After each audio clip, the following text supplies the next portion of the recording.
আল্লাহ তাআলা কুকুরের মাংসকে ভক্ষণ করাকে হারাম করে দিয়েছেন। কুকুরের মাংস যত ভালোই হোক না কেন, যত উন্নতই হোক না কেন, আল্লাহ সেটাকে হারাম করে দিয়েছেন। আর আমাদের হানাফি মাযহাবের ফিকহ গ্রন্থ কুরদুরিতে উল্লেখ করা হয়েছে, বিসমিল্লাহি আল্লাহু আকবার বলে যদি কোনো কুকুরকে জবাই করা হয়, তাহলে সেই কুকুরটা মুসলিমের জন্য হালাল হয়ে যায়। নাউযুবিল্লাহ। এ কেমন মাযহাব? এই ওহী কে করেছিল? শয়তান। এটা কে করেছে এই ওহী? এই কথা রেকর্ড করা রয়েছে কুদুরি মাদ্রাসা সিলেবাসে, আলিয়া মাদ্রাসাতেও পড়ানো হয়, দেওবন্দি, খারেজি, কওমি মাদ্রাসাতেও পড়ানো হয়। যেই কুদুরি পড়াশোনা করে আমরা আলেম হয়েছিলাম, যেই এলেমগুলোকে এখন ডিলেট করতে বাধ্য হচ্ছি, কুকুরকে জবাই করে খেললে নাকি আল্লাহু আকবার বলে জবাই করলে সে কুকুর হালাল হয়ে যায়। লিইনদা আবি হানিফা, আবু হানিফা রাহিমাহুল্লাহর নামে কথা গড়া হয়েছে। নাউযুবিল্লাহ, নাউযুবিল্লাহ। তোমাদের মতো এত বড় অপদস্থ ব্যক্তি আবু হানিফা রাহিমাহুল্লাহ ছিলেন না। তোমাদের মতো এমন জিন্দিক আবু হানিফা রাহিমাহুল্লাহ ছিলেন না। তার আকীদা এবং আমল পরিশুদ্ধ ছিল। তিনি কখনো এটা মানতেই পারেন না। আমরা কখনো এই কথা মানতে পারি না যে আবু হানিফা রাহিমাহুল্লাহ এই কথা বলেছেন। কারণ তার সারা জীবনের একটাই মাত্র স্লোগান ছিল, যখনই বিশুদ্ধ হাদিস পাবে, যেটাই বিশুদ্ধ হাদিস পাবে সেটাই হচ্ছে আমার মাযহাব, কোন জাল জয়ীফ হাদিস আমার মাযহাব নয়। আর শয়তানের ওহিত আবু হানিফা রাহিমাহুল্লাহর মাযহাব হতে পারে না, অসম্ভব কথা। আবার তারা কত ধরনের কথাবার্তা বলছেন হানাফি মাযহাবের নামে।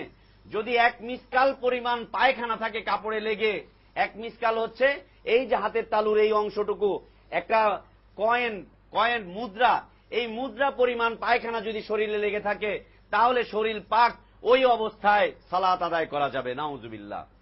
আবার তারা উল্লেখ করছেন, এই যে পাঞ্জাবি, আমরা কল্লি দিয়ে পাঞ্জাবি পরি, এই কল্লি পরিমাণ পেশাব যদি কারো শরীরে লেগে থাকে, কাপড়ে লেগে থাকে, তাহলে সালাত আদায় করা বৈধ, কাপড় পাক। নাউযুবিল্লাহ। কোথায় পাবেন? বেশ তিজোরে পাবেন। কোথায় পাবেন? মালাবুদ্দা মিনহুতে পাবেন, হানাফি মাযহাবের প্রধান প্রধান কিতাব। নাউযুবিল্লাহ। আরো কি পাবেন? আল্লাহ সুবহানাহু ওয়া তাআলা মদকে হারাম করে দিয়েছেন। মদের নেশা যত কম হোক না কেন, বেশি হোক না কেন, মদ যেটা দিয়ে তৈরি করা হোক না কেন, চাই সেটা এইটা দিয়ে করা হোক, ওইটা দিয়ে করা হোক, যা কিছু দিয়ে মদ তৈরি করা হোক, কালিল হোক অথবা কাসির হোক, কম হোক অথবা বেশি হোক, যেটা দিয়েই মদ তৈরি হোক না কেন, সেই মদ আল্লাহর দৃষ্টিতে কি? হারাম। নেশা কম হোক আর বেশি হোক। হানাফি মাযহাবের প্রধান কিতাব, যার উপরে ফতোয়া দেওয়া হয়, যার উপরে ইফতা করা হয়, মুফতিরা ইফতা করেন, যেটার ভিত্তিতে ফতোয়া দেন, সেখানে লিখেছে, ইমাম সাহেবের নামে রচনা করা হয়েছে, যদি খেজুর দিয়ে মদ তৈরি করা হয়, জব দিয়ে, গম দিয়ে মদ তৈরি করা হয়, আঙ্গুর দিয়ে মদ তৈরি করা হয়, আপেলের সিরকা দিয়ে মদ তৈরি করা হয়, সেই মদের মধ্যে যত বেশি আর কম নেশা হোক না কেন, সেই মদ হচ্ছে হালাল, হালাল, হালাল। নাউযুবিল্লাহ। ইসলামিক ফাউন্ডেশন থেকে ছেপেছে বাংলা। কেউ যদি আরবি পড়তে না পারেন, বাংলা থেকে দেখে নেবেন। আমার কাছে এই কিতাব রয়েছে, আপনারা যদি দেখতে চান দেখে নেবেন। গত কয়েকদিন আগে সেই কিতাব এনে এখানে দেখিয়েছিলাম। হালাল সে মদ, বেশি হোক অথবা কম হোক। নাউযুবিল্লাহ। এটা কি? এটা কি? এটা কি? এটা কোন মাযহাব চলছে? মাদ্রাসাগুলোতে এগুলো কি পড়ানো হচ্ছে? আলিয়া মাদ্রাসার নিসাবেও রয়েছে, কওমি মাদ্রাসার নিসাবেও এটা রয়েছে। কওমি মাদ্রাসার ছেলেপেলেরা বলে আলিয়া মাদ্রাসা ঠিক না, ওটা হচ্ছে বাতিল, ওটা হচ্ছে এটা সেটা। কওমি মাদ্রাসার সিলেবাসে যে সমস্ত কিতাব রয়েছে, আলিয়া মাদ্রাসার সিলেবাসেও সেম কিতাব রয়েছে। বরং আলিয়া মাদ্রাসার সিলেবাসে প্রথম এই কিতাবগুলোকে ধারণ করা হয়েছে, তারপরে আলিয়া মাদ্রাসার পরে দেওবন্দের জন্ম হয়েছে, দেওবন্দ আলিয়া মাদ্রাসার পরে স্থাপিত হয়েছে, দেওবন্দ আলিয়া মাদ্রাসা থেকে এই সিলেবাসগুলো নিয়েছে। সিলেবাস এক। কওমি মাদ্রাসাতে কুদুরি পড়ানো হয়, আলিয়া মাদ্রাসাতেও কুদুরি পড়ানো হয়। কওমি মাদ্রাসায় শরে বেকায় পড়ানো হয়, আলিয়াতেও শরে বেকায় পড়ানো হয়। কওমিতে হিদায়া পড়ানো হয়, আলিয়াতেও হিদায়া পড়ানো হয়। কওমিতে জালালাইন পড়ানো হয়, আলিয়াতেও জালালাইন পড়ানো হয়। কওমিতে বুখারী মুসলিম পড়ানো হয়, আলিয়াতেও বুখারী মুসলিম পড়ানো হয়। কওমিতে তিরমিজি পড়ানো হয়, আলিয়াতেও তিরমিজি পড়ানো হয়। কওমিতে কারিমা পান্দেনামা পড়ানো হয়, আলিয়াতেও কারিমা পান্দেনামা পড়ানো হয়। কওমিতে তাইসিরুল মুফতাদি পড়ানো হয়, আলিয়াতেও তাইসিরুল মুফতাদি পড়ানো হয়। কওমিতে তারিখুল ইসলাম পড়ানো হয়, আলিয়াতেও তারিখুল ইসলাম পড়ানো হয়। পার্থক্যটা কোথায়? কোথায় পার্থক্য? খালি ওরা আলিয়ার নাম নিয়ে আছে, এজন্য ওরা বাতিল। আমি কওমি মাদ্রাসার নাম নিয়ে আছি, এজন্য হচ্ছে আমি হক্কানি। ওরা সরকারের থেকে জাকাত ফিতরা চেয়ে নেয়, এজন্য ওরা বাতিল হয়ে গিয়েছে। আর আমি ভিক্ষার নামে বাড়িতে বাড়িতে ঘুরে ঘুরে মানুষের কাছে দেন, আল্লাহর রাস্তায় দেন, এতিমদেরকে পালছি, এতিমদেরকে লালন পালন করছি, এতিমদেরকে এই করছি সেই করছি, আমি বড় হক্কানি।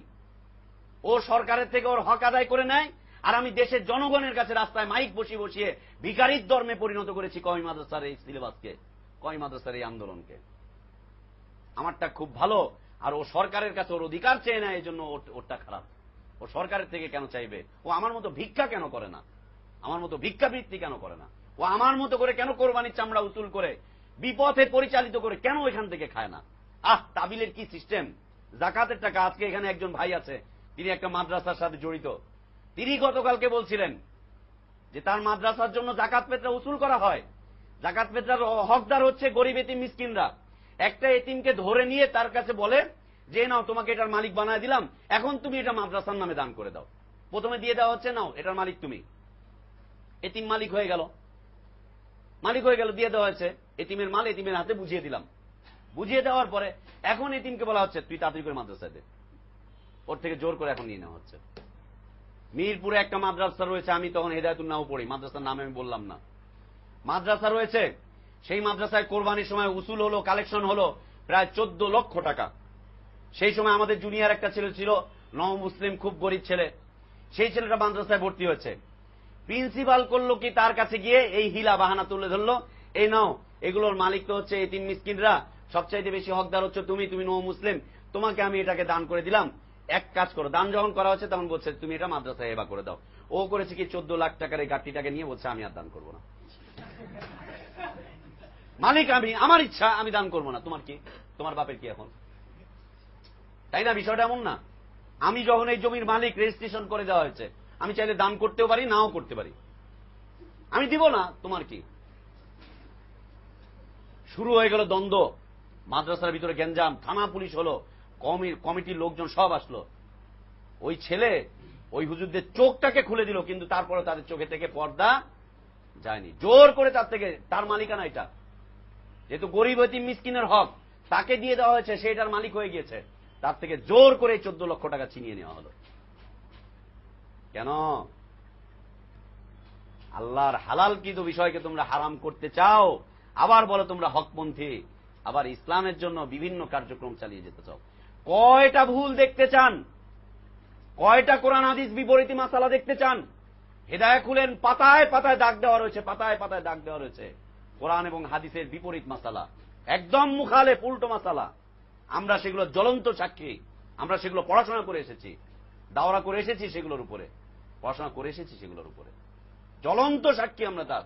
খুলেন না, দিমাগটাকে খুলে নিয়ে সেই কিতাবগুলো অধ্যয়ন করেন, একটু চিন্তা করেন কোন পথে পরিচালিত হচ্ছেন, কোথায় নিয়ে যাচ্ছে আপনার আকাবির আর বুজুর্গরা আপনাদেরকে? শয়তানের ওয়াহিদ দিকে। নিষ্পাপ একজন ব্যক্তি ছিলেন আবু হানিফা রাহিমাহুল্লাহ। তার লেখা কোন ধরনের বিভ্রান্তিমূলক কোন কিতাব আজকে পর্যন্ত কেউ দেখাতে পারবে না, বরং তার তো লেখা কোন কিতাবই পাওয়া যাবে না। তার মৃত্যুর 500-600 বছর পরে শিয়া বদমাইশগুলো তার নামে মাসালা লিখে লিখে তার নামে চালিয়ে দিয়েছে যে এটা ইমাম আবু হানিফার মাযহাব, আবু হানিফার মাযহাব। এই হেদায়েত কিতাবের লেখক সে যখন মৃত্যুবরণ করে তার এলাকাতে, তার এলাকার মুসলিমরা তাকে কবরস্থানে দিতে বাধা দিয়েছে। ওই এলাকায় তখন 3 ধরনের কবরস্থান ছিল। একটা ছিল শিয়াদের কবরস্থান, আরেকটা ছিল ইহুদি নাসারাদের কবরস্থান, আরেকটা ছিল মুসলিমদের কবরস্থান। মুসলিমদের কবরস্থানকে মুহাম্মদী কবরস্থান বলা হতো।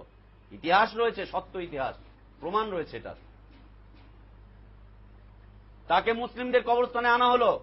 এলাকার মুসলিমরা অস্বীকার করলো যে না, এই বদমাইশ জিন্দিককে আমাদের কবরস্থানে কবর দেওয়া হবে না, কারণ এ আজীবন কোরআন হাদিসের বিরুদ্ধে কথা লিখেছে, এ কোরআনের বিরুদ্ধে কিতাব লিখেছে, আর কিতাবের ভূমিকায় লিখে দিয়েছে আমার এই কিতাবটা হচ্ছে কোরআনের মতো।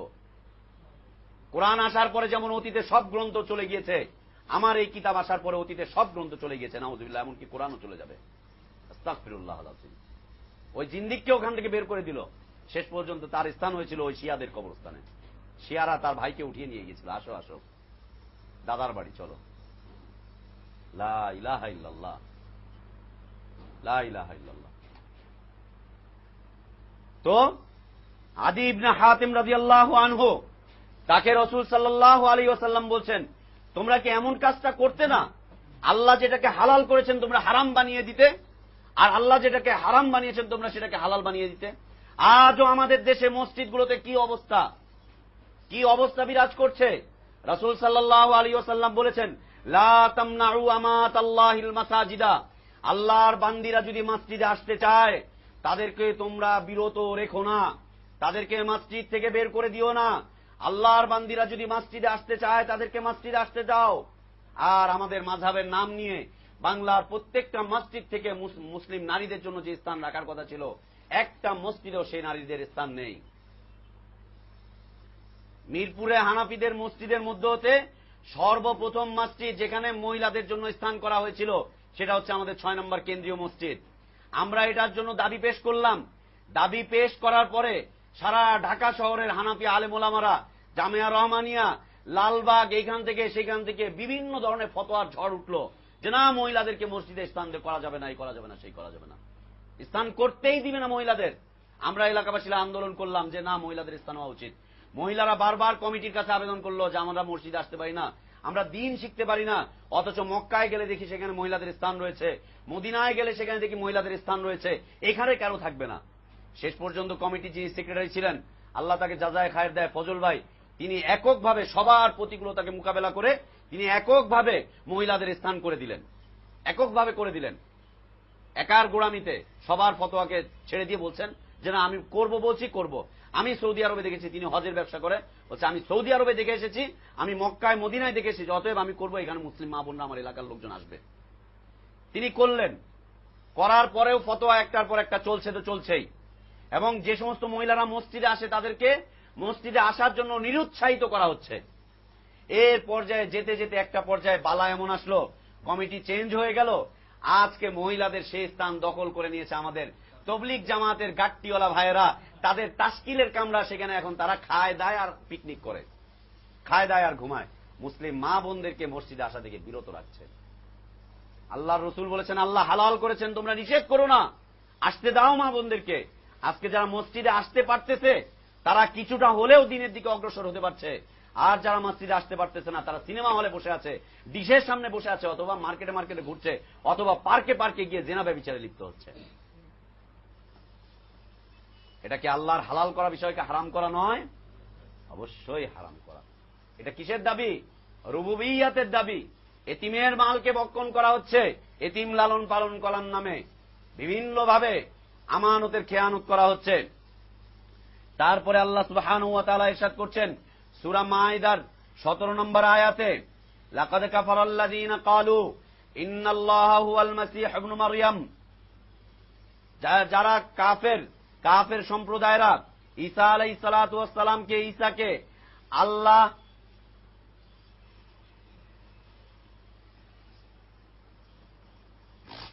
কাফের সম্প্রদায় ঈসা আলাইহিস সালাতু ওয়াস সালামকে আল্লাহ হিসাবে আখ্যায়িত করেছে। মারিয়ামের পুত্র ঈসা আলাইহিস সালাতু ওয়াস সালামকে কাফের সম্প্রদায়রা আল্লাহ হিসাবে আখ্যায়িত করেছে। সূরা মাইদা 73 নম্বর আয়াতে আল্লাহ ইরশাদ করছেন, লাকাদ কাফারাল্লাযীনা ক্বালু ইন্নাল্লাহা সালিসু সালাসা। কাফের সম্প্রদায় বলে যে আল্লাহ হচ্ছেন কয়জন? 3 জন। ইন্নাল্লাহা সালিসু সালাসা, আল্লাহ হচ্ছেন 3 জন। একজন হচ্ছেন স্বয়ং আল্লাহ, আরেকজন হচ্ছেন মারিয়াম, আরেকজন হচ্ছেন কে?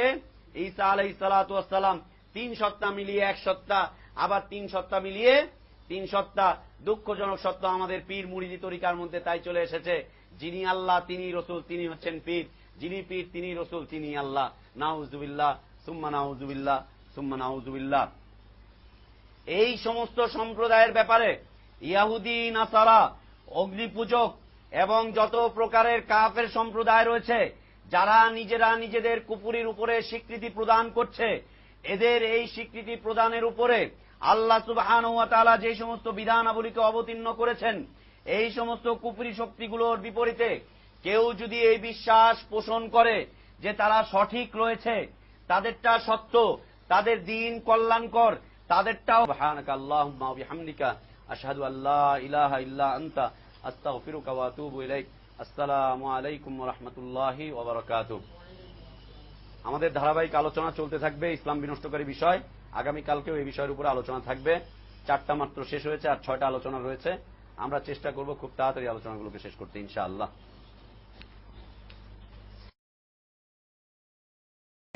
আল্লাহ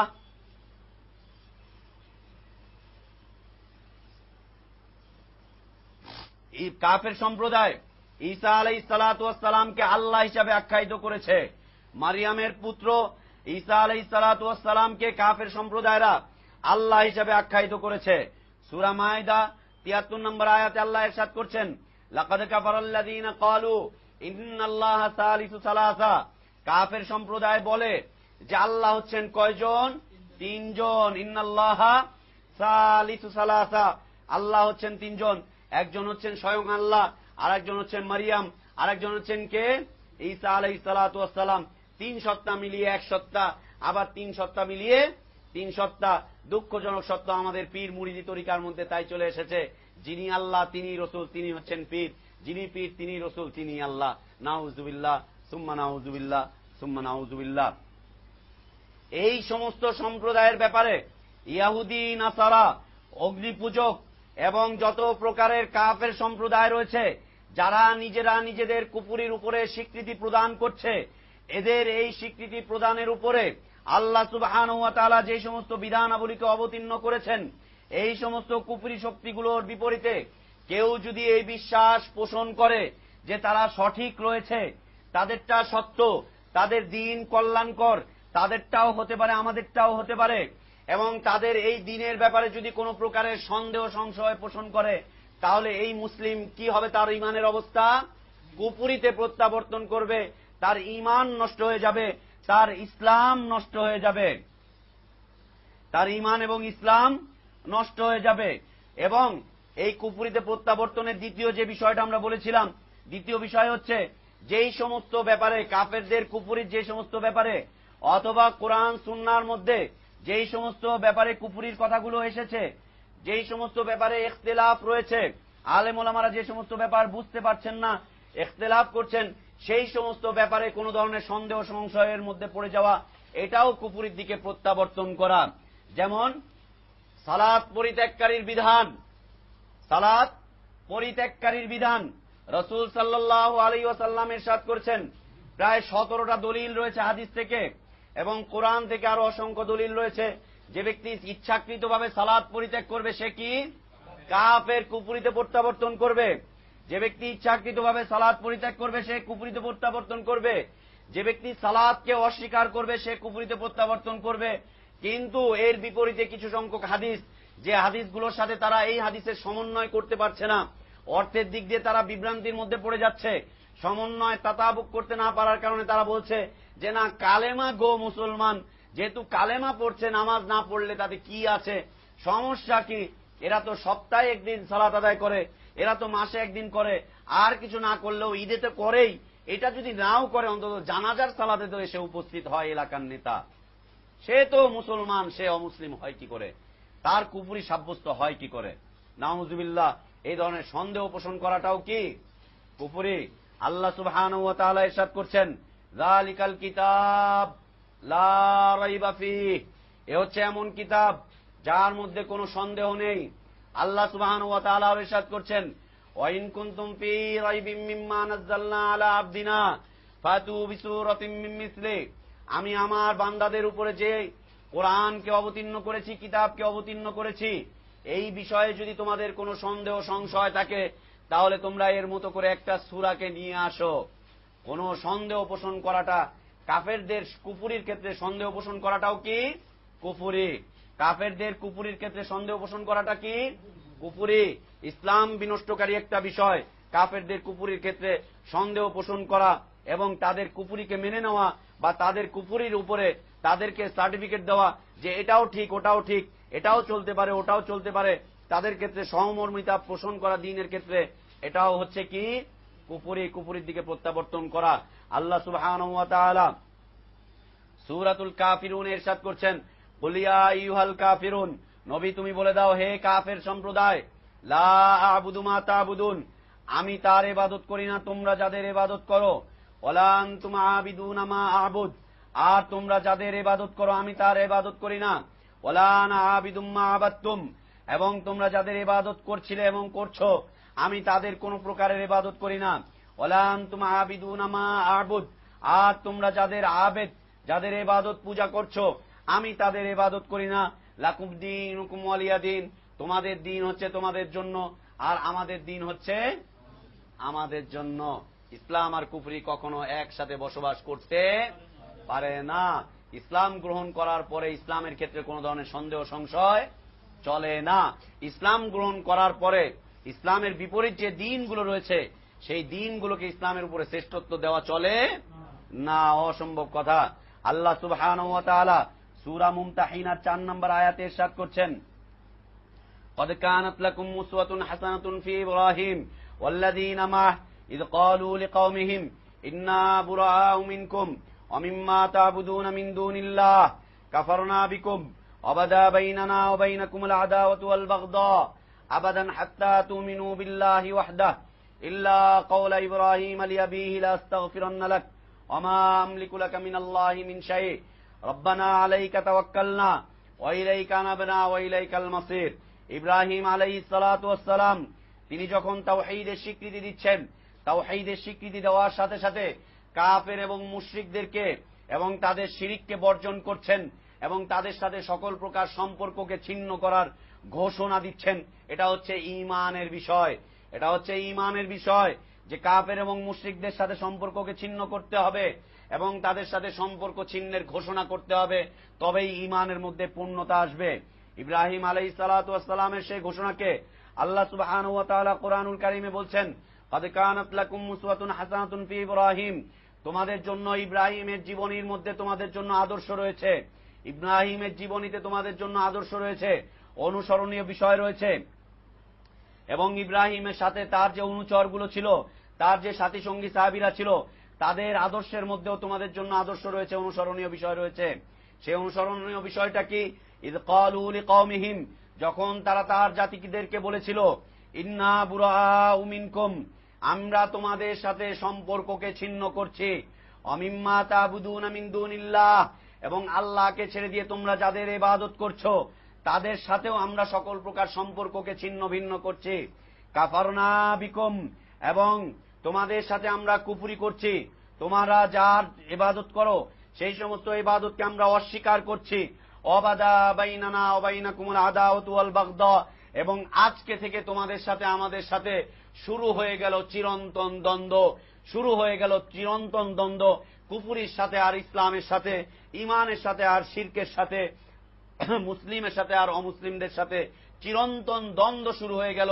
এই দ্বন্দ্বের ঘোষণা করছেন, ও আমার জাতি, আজকে আমরা এই হাউস থেকে ঘোষণা করতে চাই, ইব্রাহিম আলাইহিস সালাতু ওয়াস সালাম যে ঘোষণা করেছিলেন, আমরাও আমাদের জাতির যারা কুফরি এবং শিরকের মধ্যে লিপ্ত রয়েছে, আল্লাহকে ছেড়ে দিয়ে যাদের ইবাদতের মধ্যে তোমরা লিপ্ত রয়েছে, পীর পূজা যারা করছো, মাজার পূজা যারা করছো, ইমাম পূজা যারা করছো, মূর্তি পূজা যারা করছো, কবর পূজা যারা করছো, বুজুর্গ পূজা যারা করছো, আকাবির পূজা যারা করছো, ডালিম গাছের পূজা যারা করছো, সিলেবাসের পূজা যারা করছো, আমরা আজকে এই মঞ্চে দেখে, এই হাউস থেকে আমরা আজকে ঘোষণা দিচ্ছি, তোমাদের সাথে আজকে থেকে আমাদের শত্রুতা শুরু হয়ে গেল।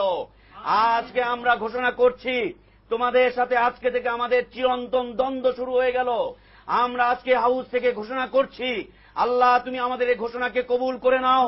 আল্লাহ তোমার ইবাদতকে ছেড়ে দিয়ে যত কিছুর ইবাদত করা হচ্ছে, আল্লাহ তুমি সাক্ষী থাকো, আমরা তাদের সাথে সকল প্রকার সম্পর্ককে ছিন্ন করছি, তাদের সাথে আত্মীয়তার সম্পর্ককে ছিন্ন করছি, তারা যেই বিষয়ে শিরিক করে সেই বিষয়ে সম্পর্ককে ছিন্ন করছি। আল্লাহ তুমি আমাদের এই সম্পর্ক ছিন্ন করাকে কবুল করে নাও।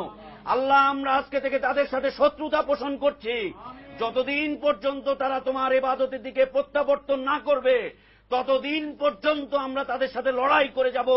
এই লড়াই আপোষহীন ভাবে চলতে থাকবে। আল্লাহ, আল্লাহ তুমি আমাদেরকে আপোষহীন হয়ে চলার তৌফিক দান করো। আল্লাহ তুমি আমাদেরকে তৌফিক দান করো। এইভাবে ঘোষণা আসতে হবে কাফের এবং মুশরিকদের সাথে। ইব্রাহিম আলাইহিস সালাতু ওয়াস সালাম সেই ঘোষণা দিয়েছেন, যারা হালালকে হারাম ঘোষণা করছে আমরা তাদের সাথে সম্পর্ককে ছিন্নের ঘোষণা করছি, যারা হারামকে হালাল ঘোষণা করছে, আমরা তাদের সাথে সম্পর্ককে ছিন্ন করার ঘোষণা করছি। আমরা ঈমান আনছি এক আল্লাহর উপরে, আমরা ঈমান আনছি এক কিতাব কোরআনের উপরে, আমরা ঈমান আনছি রসুলের হাদিসের উপরে, আমরা ঈমান আনছি রসুলের উপরে, আমরা ঈমান আনছি কিয়ামতের উপরে, আমরা ঈমান আনছি হিসাবের উপরে, আমরা ঈমান আনছি আমাদের তাকদীরের ভালো মন্দের উপরে। আল্লাহ তুমি আমাদেরকে আমাদের ঈমানের উপরে অটল অবিচল থাকার তৌফিক দান করো, আল্লাহুম্মা আমিন। প্রিয় উপস্থিতি, যারা এই কাজ করবে না তারা ইসলাম বিধ্বংস করে ফেলবে, নিজেরা কুফুরির মধ্যে প্রত্যাবর্তন করবে। তাদের নাম আব্দুল্লাহ আব্দুর রহমান থাকবে, তাদের কাছে জুব্বা কুব্বা থাকবে, হাতে 1000 দানা তসবি থাকবে, তাদের ওজিফার মধ্যে 70,000 বার লা ইলাহা ইল্লাল্লাহর নেসাব থাকবে, রসুলের সাথে তাদের প্রেম থাকবে, ভালোবাসা থাকবে না। রসুলকে তারা এটা বলবে সেটা বলবে, তারা আল্লাহ সম্পর্কে মিথ্যা ভালোবাসার ঘোষণা দিবে, কিন্তু তাদের ভিতরে ইসলাম থাকবে না। এরা হচ্ছে আল আইম্মাতাল মুদিল্লিন। আল্লাহ রসুল সাল্লাল্লাহু আলাইহি ওয়াসাল্লাম এই আইম্মাতাল মুদিল্লিনদের সম্পর্কে ভীতি প্রদর্শন করে গিয়েছেন মুসলিম উম্মাহকে। তিনি বলছেন যে ও আমার জাতি, ও আমার মুসলিম, ও আমার সাহাবীরা, আমি তোমাদের সম্পর্কে একটা বিষয়ের ভয় করছি, খুব বেশি ভয়, সেটা হচ্ছে তোমাদেরকে তোমাদের আইম্মাতাল মুদিল্লিন পথভ্রষ্ট ইমামরা তোমাদেরকে বিভ্রান্ত না করে দেয়, তোমাদেরকে আল্লাহর রাস্তা থেকে সরিয়ে না দেয়। আজ আমাদের অবস্থা তাই হয়েছে। আল্লাহ এই উম্মতকে বোঝার তৌফিক দান করেন, এই উম্মতের যুবকদের মাথাগুলোকে আল্লাহ তাআলা খুলে দেন, এই উম্মতের যুবকদের ব্রেনগুলোকে আল্লাহ তাআলা খুলে দেন।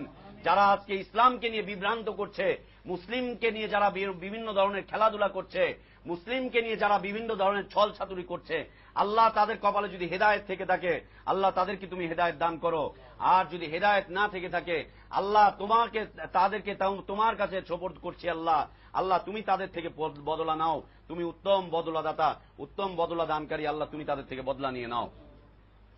ইসলাম ভঙ্গকারী বিষয়ের মধ্যে হতে 4 নাম্বার বিষয়, যে ব্যক্তি এই বিশ্বাস পোষণ করবে যে আল্লাহর রসুল সাল্লাল্লাহু আলাইহি ওয়াসাল্লাম যে হেদায়েত নিয়ে এসেছিলেন সেই হেদায়েতটি পরিপূর্ণ নয়, এই বিশ্বাস করা যে আল্লাহর রসুল সাল্লাল্লাহু আলাইহি ওয়াসাল্লাম যেই হিদায়েত বা পথ নির্দেশনা নিয়ে এসেছেন, নবীর এই হেদায়েতটি পরিপূর্ণ নয়, এবং নবীর এই হেদায়েতের চাইতে উত্তম হেদায়েত, উত্তম পথ, উত্তম দিক নির্দেশনা আরো রয়েছে, অথবা অন্যের বিধানকে নবীর বিধানের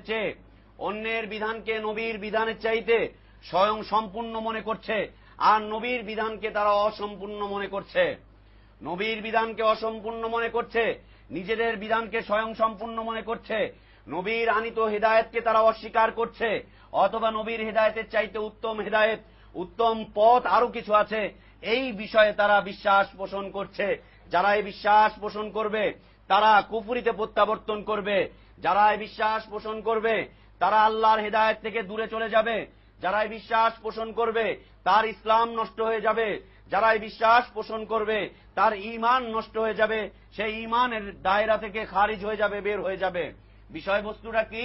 আল্লাহর রসুলের উপরে যে হেদায়েত এসেছিল, তিনি যে হেদায়েতটিকে নিয়ে এসেছিলেন, এই হেদায়েতের চাইতে উত্তম হেদায়েত আছে এই বলে বিশ্বাস করছে বা ঘোষণা করছে, অথবা এই হেদায়েতটা পরিপূর্ণ নয়, নতুন করে অন্য কোনো পরিপূর্ণতা দেওয়া যাবে, নিজেদের পক্ষ থেকে কোনো হেদায়েতের রাস্তাকে পরিচালনা করা যাবে, এই যারা মনে করবে তাদের ইসলাম থেকে খারিজ হয়ে যাবে, ইসলাম বিনষ্ট হয়ে যাবে। কেননা আল্লাহ সুবহানাহু ওয়া তাআলা রাসূল সাল্লাল্লাহু আলাইহি ওয়াসাল্লামের উপরে যেই হেদায়েতের বাণী পেশ করেছিলেন সেটি কি? কোরআন। সেটি কি? কোরআন, যা এই রমাদান মাসে যা অবতীর্ণ করা হয়েছিল। আল্লাহ তাআলা ইরশাদ করছেন, শাহরু রমাদান আল্লাযী উনজিলা ফীল কোরআন হুদাল লিন্নাস ওয়া বাইয়িনাতিম মিনাল হুদা ওয়াল ফুরকান। এই রমাদান মাসেই আল্লাহ সুবহানাহু ওয়া তাআলা কোরআনুল কারীমকে অবতীর্ণ করেছেন। কেন তিনি বলছেন হুদাল লিন্নাস? যাতে করে মানুষরা হেদায়েত পায়, মানুষের হেদায়েতের জন্য তিনি কোরআনুল কারীমকে অবতীর্ণ করেছেন। আর কোরআনুল কারীম কার উপরে অবতীর্ণ হয়েছিল?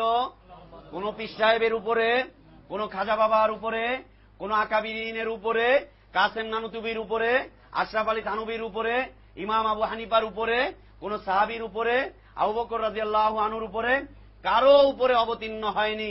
স্বয়ং অবতীর্ণ হয়েছিল কার উপরে? রাসূল সাল্লাল্লাহু আলাইহি ওয়াসাল্লামের উপরে। এই রাসূল সাল্লাল্লাহু আলাইহি ওয়াসাল্লাম যে হেদায়েত নিয়ে এসেছেন, এই হেদায়েত সম্পর্কে কোন ধরনের কটূক্তি পেশ করা, এর বিপরীতে নতুন কোন হেদায়েতের রাস্তাকে পরিচালনা করা, এর বিপরীতে নতুন কোন হেদায়েত থাকতে পারে এই বিশ্বাস করা, এবং রসুলের হেদায়েতের চাইতে উত্তম কোন হেদায়েত আছে এই বিশ্বাস করে নতুন কোন পথ মতকে পরিচালনা করা ইসলাম ভঙ্গকারী বিষয়। বদলা নাও, তুমি উত্তম বদলাদাতা, উত্তম বদলা দানকারী আল্লাহ, তুমি তাদের থেকে বদলা নিয়ে নাও। ইসলাম ভঙ্গকারী বিষয়ের মধ্যে হতে 4 নাম্বার বিষয়, যে ব্যক্তি এই বিশ্বাস পোষণ করবে যে আল্লাহর রসুল সাল্লাল্লাহু আলাইহি ওয়াসাল্লাম যে হেদায়েত নিয়ে এসেছিলেন সেই হেদায়েতটি পরিপূর্ণ নয়, এই বিশ্বাস করা যে আল্লাহর রসুল সাল্লাল্লাহু আলাইহি ওয়াসাল্লাম যেই হিদায়েত বা পথ নির্দেশনা নিয়ে এসেছেন নবীর এই হেদায়েতটি পরিপূর্ণ নয়, এবং নবীর এই হেদায়েতের চাইতে উত্তম হেদায়েত, উত্তম পথ, উত্তম দিক নির্দেশনা আরো রয়েছে, অথবা অন্যের বিধানকে নবীর বিধানের চাইতে স্বয়ং সম্পূর্ণ মনে করছে, আর নবীর বিধানকে তারা অসম্পূর্ণ মনে করছে। নবীর বিধানকে অসম্পূর্ণ মনে করছে, নিজেদের বিধানকে স্বয়ং সম্পূর্ণ মনে করছে, নবীর আনিত হেদায়েতকে তারা অস্বীকার করছে, অথবা নবীর হেদায়েতের চাইতে উত্তম হেদায়েত, উত্তম পথ আরো কিছু আছে, এই বিষয়ে তারা বিশ্বাস পোষণ করছে। যারা এই বিশ্বাস পোষণ করবে তারা কুফরিতে প্রত্যাবর্তন করবে, যারা এই বিশ্বাস পোষণ করবে তারা আল্লাহর হেদায়েত থেকে দূরে চলে যাবে, যারা এই বিশ্বাস পোষণ করবে তার ইসলাম নষ্ট হয়ে যাবে, যারা এই বিশ্বাস পোষণ করবে তার ঈমান নষ্ট হয়ে যাবে, সেই ঈমানের দায়রা থেকে খারিজ হয়ে যাবে, বের হয়ে যাবে। বিষয়বস্তুটা কি? আল্লাহর রসুলের উপরে যে হেদায়েত এসেছিল, তিনি যে হেদায়েতটিকে নিয়ে এসেছিলেন এই হেদায়েতের চাইতে উত্তম হেদায়েত আছে এই বলে বিশ্বাস করছে বা ঘোষণা করছে, অথবা এই হেদায়েতটা পরিপূর্ণ নয়, নতুন করে অন্য কোন পরিপূর্ণতা দেওয়া যাবে, নিজেদের পক্ষ থেকে কোন হেদায়েতের রাস্তাকে পরিচালনা করা যাবে, এই যারা মনে করবে তাদের ইসলাম থেকে খারিজ হয়ে যাবে, ইসলাম বিনষ্ট হয়ে যাবে। কেননা আল্লাহ সুবহানাহু ওয়া তাআলা রাসূল সাল্লাল্লাহু আলাইহি ওয়াসাল্লামের উপরে যেই হেদায়েতের বাণী পেশ করেছিলেন সেটি কি? কোরআন। সেটি কি? কোরআন, যা এই রমাদান মাসে যা অবতীর্ণ করা হয়েছিল। আল্লাহ তাআলা ইরশাদ করছেন, শাহরু রমাদান আল্লাযী উনজিলা ফীল কোরআন হুদাল লিন্নাস ওয়া বাইয়িনাতিম মিনাল হুদা ওয়াল ফুরকান। এই রমাদান মাসেই আল্লাহ সুবহানাহু ওয়া তাআলা কোরআনুল কারীমকে অবতীর্ণ করেছেন। কেন তিনি বলছেন হুদাল লিন্নাস? যাতে করে মানুষরা হেদায়েত পায়, মানুষের হেদায়েতের জন্য তিনি কোরআনুল কারীমকে অবতীর্ণ করেছেন। আর কোরআনুল কারীম কার উপরে অবতীর্ণ হয়েছিল? কোন পীর সাহেবের উপরে, কোন খাজা বাবার উপরে, কোন আকাবিরিনের উপরে, কাসেম নানুতুবির উপরে, আশরাফ আলী থানবীর উপরে, ইমাম আবু হানিফার উপরে, কোন সাহাবীর উপরে, আবু বকর রাদিয়াল্লাহু আনহুর উপরে, কারো উপরে অবতীর্ণ হয়নি। স্বয়ং অবতীর্ণ হয়েছিল কার উপরে? রাসূল সাল্লাল্লাহু আলাইহি ওয়াসাল্লামের উপরে। এই রাসূল সাল্লাল্লাহু আলাইহি ওয়াসাল্লাম যে হেদায়েত নিয়ে এসেছেন এই হেদায়েত সম্পর্কে কোন ধরনের কটূক্তি পেশ করা, এর বিপরীতে নতুন কোন হেদায়েতের রাস্তাকে পরিচালনা করা, এর বিপরীতে নতুন কোন হেদায়েত থাকতে পারে এই বিশ্বাস করা, এবং রসুলের হেদায়েতের চাইতে উত্তম কোন হেদায়েত আছে এই বিশ্বাস করে নতুন কোন পথ মতকে পরিচালনা করা ইসলাম ভঙ্গকারী বিষয়, ইসলাম ভঙ্গ হয়ে যাবে। আল্লাহ সুবহানাহু ওয়া তাআলা সূরা ইসরার 9 নম্বর আয়াতে ইরশাদ করছেন, ইন্না হাযাল কুরআন ইয়াহদি লিল্লাতী হিয়া আকওয়াম ওয়া ইউবাশশিরুল মুমিনিন আল্লাযীনা ইয়া'মালুনাস সালিহাত আন্না লাহুম আজরান কাবীরা ওয়া আন্নাল্লাযীনা লা ইউমিনুনা বিল আখিরাহ আ'তাদনা লাহুম আযাবান আলীমা। আল্লাহ তাআলা ইরশাদ করছেন, নিশ্চয়ই এই কোরআন ইয়াহদি লিল্লাতী হিয়া আকওয়াম, জগৎবাসীকে হিদায়াতের পথে পরিচালিত করে। কোন পথে পরিচালিত করে? হিদায়াতের পথে। হিদায়াতের পথে কি পরিচালিত করে? কোরআন। কোরআন মানুষকে কোন পথে পরিচালিত করে? হিদায়াতের পথে পরিচালিত করে। অন্য কোন কিতাব হিদায়াতের পথে পরিচালিত করতে পারে? বাবা হুজুরের 27 খানা কিতাব হেদায়েতের কিতাব। বাবা হুজুর চরমনাই পীর সাহেব তিনি 27 খানা কিতাব লিখে তার মুরিদদের কাছে বলেছেন যে বাবারা সকাল সন্ধ্যায় এই কিতাবের তালিম গুলো তোমরা করে যাও, এগুলো হচ্ছে হেদায়েতের কিতাব। বেশি বেশি করে ঘরে বাইরে সব জায়গায় এই কিতাবের তালিম করবে। কোরআনের তালিম করার কথা বলেনি, হাদিসের তালিম করার কথা বলেনি। পীর সাহেব, হক্কানি পীর সাহেব তিনি লিখেছেন যে 27 খানা কিতাব লিখে গেলাম, এই কিতাবগুলো তোমরা বেশি বেশি করে প্রচার করবে আর ঘরে বাইরে এর তালিম করবে, তবে তোমরা হেদায়েতের উপরে থাকতে পারবে। এ কি কোরআন? এ কিতাব কে অবতীর্ণ করেছে? এই কিতাব কে অবতীর্ণ করেছে? এই কিতাবের মধ্যে যে ওহী রয়েছে, এই ওহী কে করেছে? আল্লাহ করেছেন না শয়তান করেছে? শয়তান করেছে। তিনি বলছেন যে বাবারা, কিতাবে 126টা তরিকা রয়েছে। কিতাবে কয়টা তরিকা রয়েছে? 126টা তরিকা রয়েছে। ইসলামের তরিকা কয়টা? একটা। সারা পৃথিবীতে ইসলামের তরিকা কয়টা হবে? মুসলিমদের তরিকা কয়টা হবে? একটা মাত্র তরিকা হবে। তিনি বলছেন বাবারা, কিতাবে 126টা তরিকা রয়েছে। এই 126টা কোরআনেও পাওয়া যায় না, এই 126টা হাদিসেও পাওয়া যায় না। তাহলে কোথায় পাওয়া যায়? শয়তানের লেখা কিতাবে। কোথায় পাওয়া যায়? শয়তানের লেখা কিতাবে। তিনি কিতাব হিসাবে বুঝিয়ে বলছেন 126টা তরিকা রয়েছে, তার মধ্য হতে 4টি তরিকা হচ্ছে সবচাইতে গরম, সবচাইতে গরম। এই 4 তরিকার যে কোনো এক তরিকা মানলে গরম তরিকার মধ্যে প্রবেশ করে কোথায় যাবেন? গরম জায়গায় চলে যাবেন। গরম জায়গা কোথায়? জাহান্নাম। সোজা ওইখানে চলে যাবেন। বলছে তার মধ্যে হতে 4টা তরিকা হচ্ছে সবচাইতে গরম, সবচাইতে শর্ট এবং হট, একদম হটলাইন এবং শর্টকাট তরিকা। নাম উল্লেখ করেছেন চিশতিয়া, সাবেরিয়া, নকশবন্দিয়া, মুজাদ্দেদিয়া। এইগুলা হচ্ছে সবচাইতে শর্ট তরিকা। আর এই 4টা তরিকার সমন্বয় হচ্ছে চরমনায়ের তরিকা। বাবারা, এই তরিকায় আসেন, একদম শর্টকাট জান্নাত।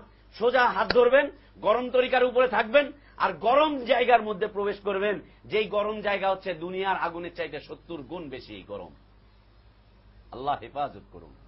কোথায় নিয়ে যেতে চায় মুসলিম উম্মাকে হেদায়েতের নাম নিয়ে?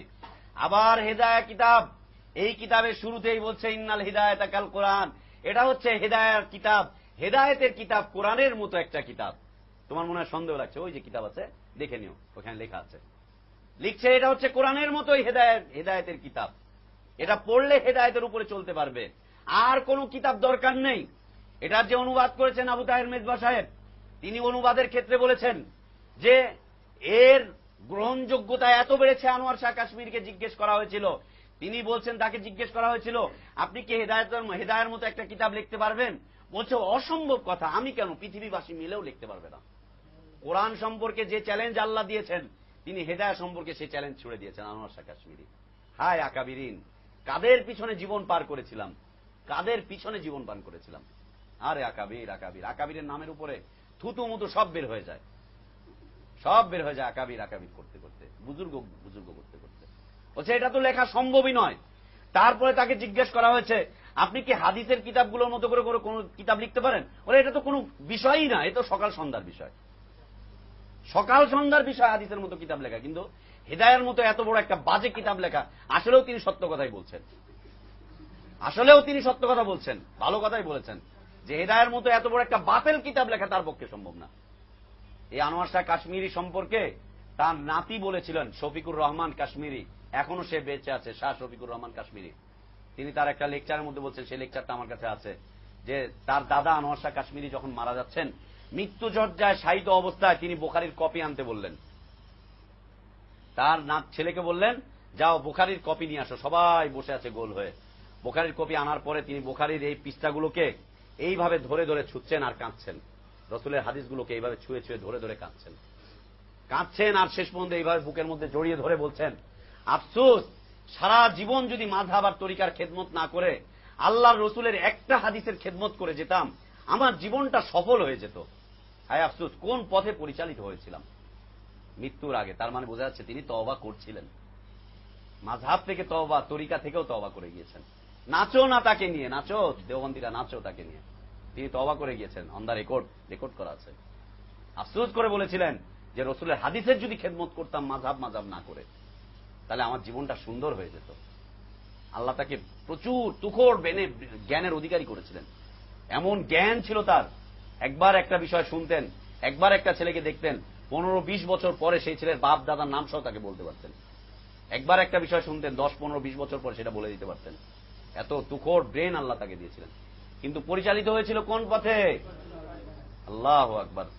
আল্লাহ, সে যদি ভালো পথে মৃত্যুবরণ করে থাকে, আল্লাহ তুমি তাকে পূর্ণ জাযা দিও, আল্লাহ তাকে তুমি মাফ করে দিও। আল্লাহ, আল্লাহ সে যদি হেদায়েতের পথে এসে থাকে, আল্লাহ তুমি তাকে মাফ করে দিও। আল্লাহ, এটা আমাদের জন্য নিদর্শন। বলে যাচ্ছে হাদিসের খেদমত যদি করতাম।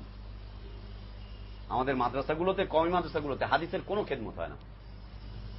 বিষয়বস্তুটা কেমন দেখেন, পৃথিবীতে সবচাইতে মর্যাদাবান গ্রন্থ কোনটা? আল কোরআন। তারপরে দ্বিতীয় মর্যাদাবান গ্রন্থ কোনগুলো? হাদিসের গ্রন্থগুলো, তাই না? এইগুলো মর্যাদার শীর্ষস্থানে বসার কথা না? যারা এইগুলো পড়াবে তাদের মর্যাদা বেশি হওয়ার কথা না? অবশ্যই বেশি হওয়ার কথা। অথচ দেখেন মাদ্রাসায় যে লোকটা কোরআন পড়ায় তার বেতন সবচাইতে কম, তার বেতন সবচাইতে কম। আর যে ব্যক্তি হেদায়া পড়ায়, মুফতি সাহেব ফতোয়া বিভাগে বসে থাকে হেদায়া পড়ানোর জন্য, তার বেতন হচ্ছে মাদ্রাসায় সবচাইতে বেশি। কি অবস্থা! মক্তবের কারি সাহেব যে ব্যক্তি ছোট্ট বাচ্চাগুলোকে ধরে ধরে কোরআনের পথে আনছে, জানছে না বেচারা বিভ্রান্তিকর পথে চলছে, কিন্তু কোরআনের দিকে তো নিয়ে আসতেছে, তার বেতন হচ্ছে কি? সবচাইতে। অথচ উচিত ছিল তার সম্মান হবে সবচাইতে উপরে, তার বেতন হবে সবচাইতে বেশি, কারণ সবচাইতে মূল্যবান গ্রন্থটাকে সে পড়াচ্ছে, মূল্যবান গ্রন্থটাকে সে পড়াচ্ছে। বাস্তবতা নয়? কি বলো? বাস্তবতা। কোরআনের খাদেমদের বেতন কম হয়, এদের সম্মান কম হয়। মাদ্রাসার অন্য টিচাররা এদেরকে মূল্যায়নই করে না, যারা কোরআন পড়ায়। হেফখানার টিচার আর মক্তবের টিচারদের মূল্যায়নই করে না, এমনি দেখে অমনি দেখে।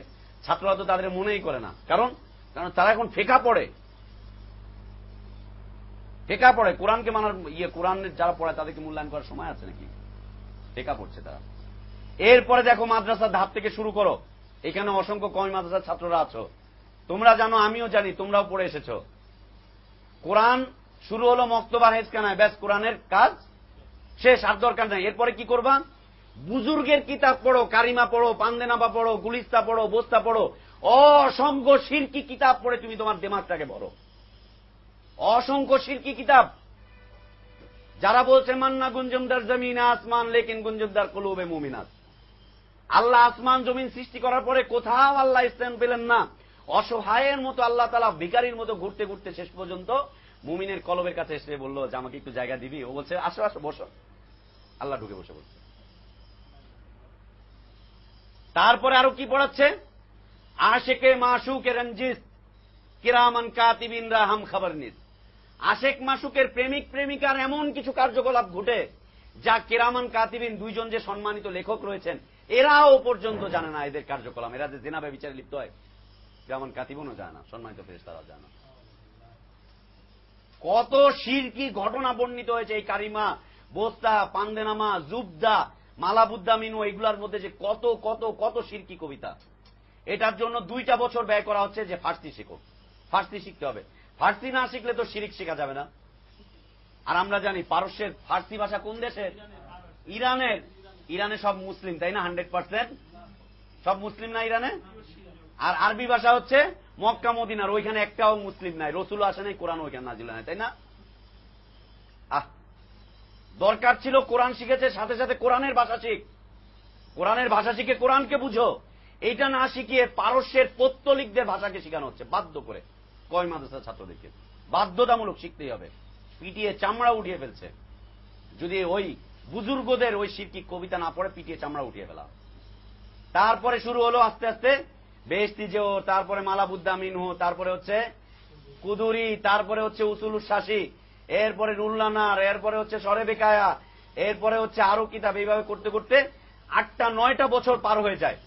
9 বছর যখন পার হয়ে যায়, 10ম বছরে হাফেজ সাহেবরা যেইভাবে মসজিদে তারাবির সময় তারাবি পড়েন, এ আলামুন তা আলামুন আর তা পালন করে, এর চাইতেও বেশি স্পিডে রসুলের হাদিসগুলোকে পড়ানো হয়, যাতে করে কেউ হাদিস বুঝতে না পারে, আর হাদিসের দিকে, রসুলের হাদিসের দিকে, ওয়াহির দিকে প্রত্যাবর্তন না করতে পারে। এই দিকে প্রত্যাবর্তন করার কোন দরকার নাই। কোথায় প্রত্যাবর্তন করবে? ওই যে ওই ওয়াহিগুলোর দিকে, ওই কিতাব করে ফেলবে, নিজেরা কুফুরির মধ্যে প্রত্যাবর্তন করবে। তাদের নাম আব্দুল্লাহ, আব্দুর রহমান থাকবে, তাদের কাছে জুব্বা কুব্বা থাকবে, হাতে 1000 দানা তসবি থাকবে, তাদের ওজিফার, যাতে করে কেউ হাদিস বুঝতে না পারে, আর হাদিসের দিকে, রসুলের হাদিসের দিকে, ওয়াহির দিকে প্রত্যাবর্তন না করতে পারে। এই দিকে প্রত্যাবর্তন করার কোন দরকার নাই। কোথায় প্রত্যাবর্তন করবে? ওই যে ওই ওয়াহিগুলোর দিকে, ওই কিতাবগুলোর দিকে যাও। আজীবন যা পড়ে এসেছো ওর উপরেই চলতে থাকো। হাদিস শুধুমাত্র পড়বে বরকতের জন্য। মাদ্রাসায় দাওরার বছর যখন সবক শুরু হয়, তখন হুজুররা বলে যে আমরা হাদিসগুলো রেখেছি শুধু বরকতের জন্য। তোমরা তো পড়ে এসেছো, তোমাদের জীবন পরিচালনা করার জন্য যা যা দরকার সব হয়ে গিয়েছে, তোমরা ফিকহ কিতাবে পেয়ে গিয়েছো। এখন হাদিসটা হচ্ছে সবচেয়ে বরকতের জন্য। আর বছর শেষে যখন বুখারী খতম হয়, তখন পর্যন্ত তারা এই কথা বলে যে বুখারী আমরা পড়েছিলাম বরকতের জন্য, আমরা জানি যে বুখারী পৃথিবীতে কোরআনের পরে সবচাইতে বিশুদ্ধ গ্রন্থ হচ্ছে বুখারী এবং মুসলিম, এই কথা বলার পরে আবার যখন হাদিস নিয়ে কারোর সাথে দ্বন্দ্ব সৃষ্টি হয় তখন বলে যে বুখারী মুসলিমে কি সব হাদিস সহি নাকি, এর ভিতরেও সমস্যা আছে। বুখারী মানা যাবে না, আমাদের মাযহাব মানতে হবে, বুখারীকে অস্বীকার করো। একবার বলছে এটাই বিশুদ্ধ, আবার বলছে এটা অশুদ্ধ, ওরাই বলছে বিশুদ্ধ, ওরাই বলছে আবার অশুদ্ধ। শেখাচ্ছে কাদেরকে? এই যে এদের মতো ছেলে, এদের মতো ছেলে, এদের মতো ছেলেদেরকে। একবার বিশুদ্ধ বলে ঘোষণা করতেছে, মানুষের থেকে টাকা উঠাচ্ছে বুখারীর খতমের সময়, লক্ষ লক্ষ টাকা চাঁদা উঠানো হয় বুখারীর খতমের নামে, আর বরকতের নামে আলামুন তা পালন, কলা কলা কলা কলা, দেখা যাচ্ছে যে কালো কালো কিছু দেখছে ব্যাস।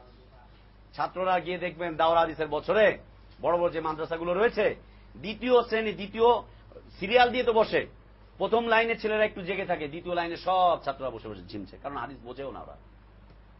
হাদিস বুঝলে না মজা লাগবে। একটা হাদিসে জিবরাইলের ব্যাখ্যা আমরা কয়দিন যাবত করলাম, এখন পর্যন্ত তাই চলছে, হাদিসে জিবরাইলের ব্যাখ্যাগুলোই চলছে। আল্লাহু আকবার। আর এক বছরে 26,000 হাদিস পড়ানো হয়। এক বছরে ক্লাস হয় হচ্ছে 6 মাস, 6 মাস বন্ধ থাকে। এই 6 মাসের মধ্যে অর্ধেক হচ্ছে রাত, অর্ধেক হচ্ছে দিন, তাহলে ক্লাস হয় হচ্ছে 3 মাস। এই 3 মাসের মধ্যে 26-27 হাজার হাদিস পড়ানো হয়। ও কি পড়বে? ওর বাপ দাদার কথাও তো বুঝতে পারবে না। যদি 26,000 যদি বাপের কথাও আসে বুঝতে পারবে না। এই জন্যই তো কোরআনের বিপরীতে, হাদিসের বিপরীতে এইভাবে তরিকাকে পরিচালনা করা হচ্ছে। তো আল্লাহ সুবহানাহু ওয়া তাআলা ইরশাদ করছেন, ইন্না হাযাল কুরআন ইয়াহদি লিল্লাতী হিয়া আকওয়াম। আল্লাহ তাআলা এই কিতাব কুরআনুল কারীমকে অবতীর্ণ করেছেন জাতিকে হেদায়েতের পথে পরিচালিত করার জন্য, ওয়ায়ুবাশশিরুল মুমিনিন, এবং মুমিনদেরকে সুসংবাদ দেওয়ার জন্য। কোন সমস্ত মুমিনিন? আল্লাযীনা ইয়ামালুনাস সালিহাত, যারা সৎ কাজ করবে, নেক কাজ করবে, নেক কাজ যারা করবে, ভালো আমল যারা করবে, আন্না লাহুম আজরান কাবীরা, তাদের জন্য রয়েছে মহান পুরস্কার।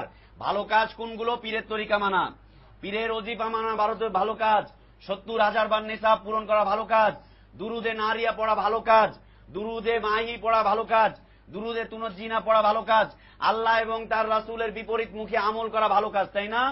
কোনটা ভালো কাজ? আল্লাহ প্রদত্ত এবং রসুল প্রদর্শিত আমলই হচ্ছে নেক আমল, ভালো আমল। যারা এই কাজটা করবে, ঈমান আনবে এবং নেক আমল করবে, আন্না লাহুম আজরান কাবীরা, তাদের জন্য রয়েছে মহা পুরস্কার। আল্লাহ তাআলা সূরাতুল জিনের 1 নম্বর এবং 2 নম্বর আয়াতে বলছেন যে নবী জিন সম্প্রদায়ের কথাকে বলছেন যে ইন্না সামিআনা কুরআনান আজাবা, আমরা এমন একটা কোরআনকে শুনেছি, আশ্চর্যজনক কোরআন আমরা শুনেছি, যে কোরআন ইয়াহদি ইলার রুশদ, যা রুশদের দিকে, হেদায়েতের দিকে, সঠিক পথের দিকে পরিচালিত করে। ফামান্না বিহি, আমরা তার প্রতি ঈমান এনেছি। ও জিন জাতি, তোমরা তার প্রতি ঈমান আনো। জিনদের একটা দায়ী শ্রেণী তাদের কওমকে আহ্বান করছেন যে আমরা এমন একটা কোরআন শুনেছি যে কোরআন হেদায়েতের পথে, সহজ সরল পথে, সঠিক পথের দিকে দিক নির্দেশনা দান করে, তোমরাও তার প্রতি ঈমান আনো, আমরাও তার প্রতি ঈমান এনেছি। আল্লাহ সুবহানাহু ওয়া তাআলা সূরা ইউনূসের 57 নম্বর আয়াতে ইরশাদ করছেন, ইয়া আইয়ুহান নাস, হে লোক সকল, কদ জাতকুম মাওয়াইযাতুম মির রাব্বিকুম, তোমাদের রবের পক্ষ থেকে ওয়াজকে অবতীর্ণ করা হয়েছে। তোমাদের রবের পক্ষ থেকে ওয়াজ চলে এসেছে। কি এসেছে? ওয়াজ চলে এসেছে। ওয়াজ ওয়াজ ওয়াজ ওয়াজ ওয়াজ মাহফিল, ওয়াজ মাহফিল, ওয়াজ চলে এসেছে কার থেকে? রবের পক্ষ থেকে। তাহলে ওয়াজ আসবে কোত্থেকে? কার ওয়াজ শুনতে হবে? আল্লাহ এবং তার রাসূলের ওয়াজ শুনতে হবে।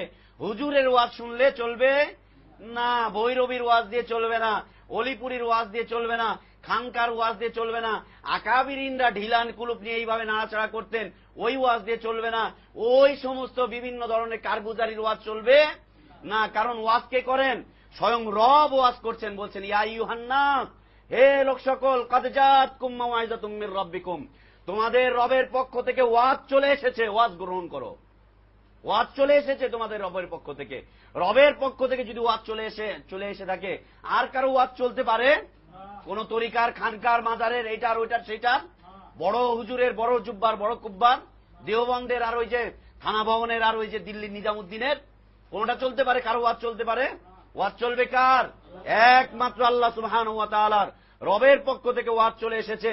ওয়াশিফাউল লিমা ফিস সুদূর, এবং তোমাদের বক্ষকে পরিশুদ্ধ করার জন্য মেডিসিন চলে এসেছে, শিফা চলে এসেছে।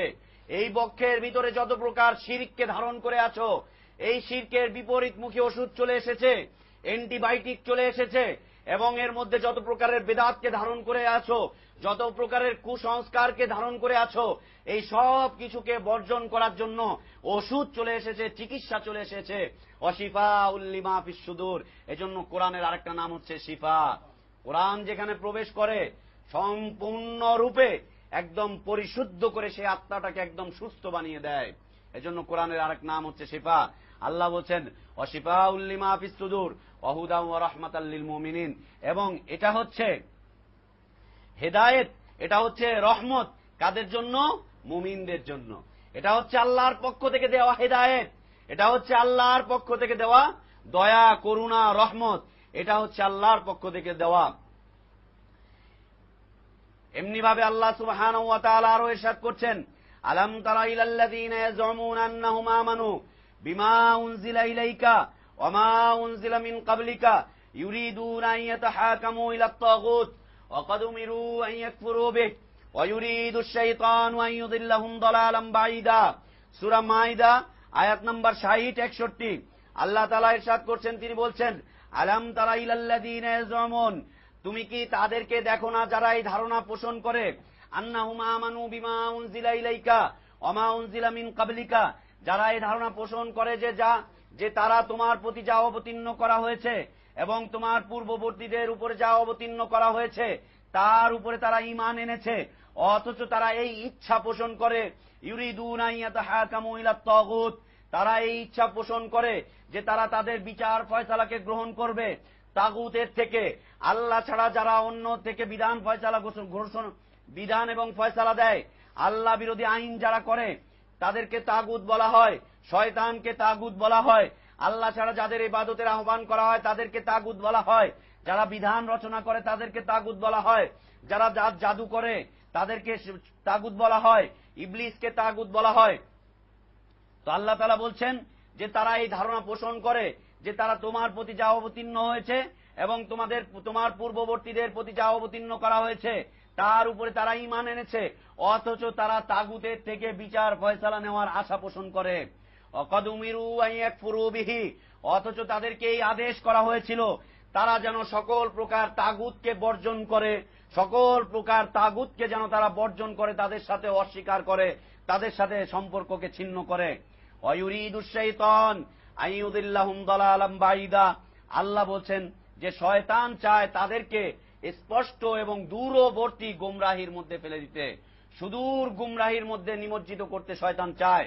ওয়া ইযা কিলা লাহুম তাআলাউ ইলা মা আনজালাল্লাহ, এবং তাদের কথা বলা হচ্ছে যখন তাদেরকে বলা হয় ইযা কিলা লাহুম তাআলাউ মা আনজালাল্লাহ, তোমরা আসো আল্লাহ যা অবতীর্ণ করেছেন, ওয়া ইলার রাসূল, এবং রসুলের দিকে তোমরা আসো, রসুল যা বলছেন, রসুল যা বিচার ফয়সালা করছেন সেই দিকে তোমরা প্রত্যাবর্তন করো, আল্লাহর দিকে প্রত্যাবর্তন করো, রসুলের দিকে প্রত্যাবর্তন করো, আল্লাহর কিতাবকে মেনে নাও, রসুলের সহিহ হাদিসকে মেনে নাও। রাআইতাল মুনাফিকিন, তখন আপনি মুনাফিকদেরকে দেখবেন, ইয়াসুদ্দুন আনকা সুদুদা, তারা একদম বাধা হয়ে দাঁড়ায় আপনার রাস্তার জন্য। কি হয়ে দাঁড়ায়? বাধা হয়ে দাঁড়ায়।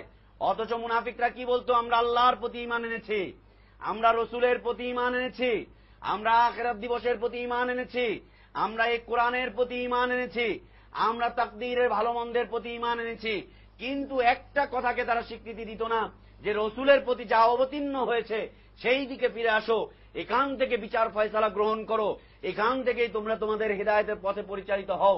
তখনই তাদেরকে দেখা যেত একদম বাধা হয়ে দাঁড়াচ্ছে, ইয়াসুদ্দুন, তারা বাধা হয়ে দাঁড়াচ্ছে আনকা আপনার রাস্তায়, সুদুদা, একদম কঠিন প্রাচীর হয়ে তারা দাঁড়াচ্ছে।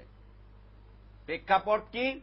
একজন মুনাফিক, একজন ইহুদি অমুসলিমের সাথে তার সাথে একটা বিচার ফয়সালা নিয়ে সমস্যা হলো। ইহুদি ছিল সত্যবাদী, সে তার হককে ফিরে পেতে চাচ্ছিল। মুহাম্মদ রাসূলুল্লাহ সাল্লাল্লাহু আলাইহি ওয়াসাল্লামের কাছে গেলেন, দুইজন মিলে সালিস হিসাবে তাকে মেনে নিলেন, বিচারক হিসাবে। যাওয়ার পরে মুহাম্মদ সাল্লাল্লাহু আলাইহি ওয়াসাল্লাম ইহুদির পক্ষে ন্যায় বিচার করলেন, তার পক্ষে রায় দিলেন। আর এই যে নামধারী মুসলিম, সে বলছে যে না, এই বিচারটা ঠিক হলো না। মুহাম্মদ আমার উপরে জুলুম করে ফেলেছে। সে এরপরে মুহাম্মদ সাল্লাল্লাহু আলাইহি ওয়াসাল্লামের বিচারকে অস্বীকার করলো। ওই ইহুদি, ওই অমুসলিম, সে ওইখানে ছিল মাজুর, সে ওইখানে ছিল স্বল্প সংখ্যক মানুষদের মধ্যে হতে একজন, তার কোনো ক্ষমতা ছিল না।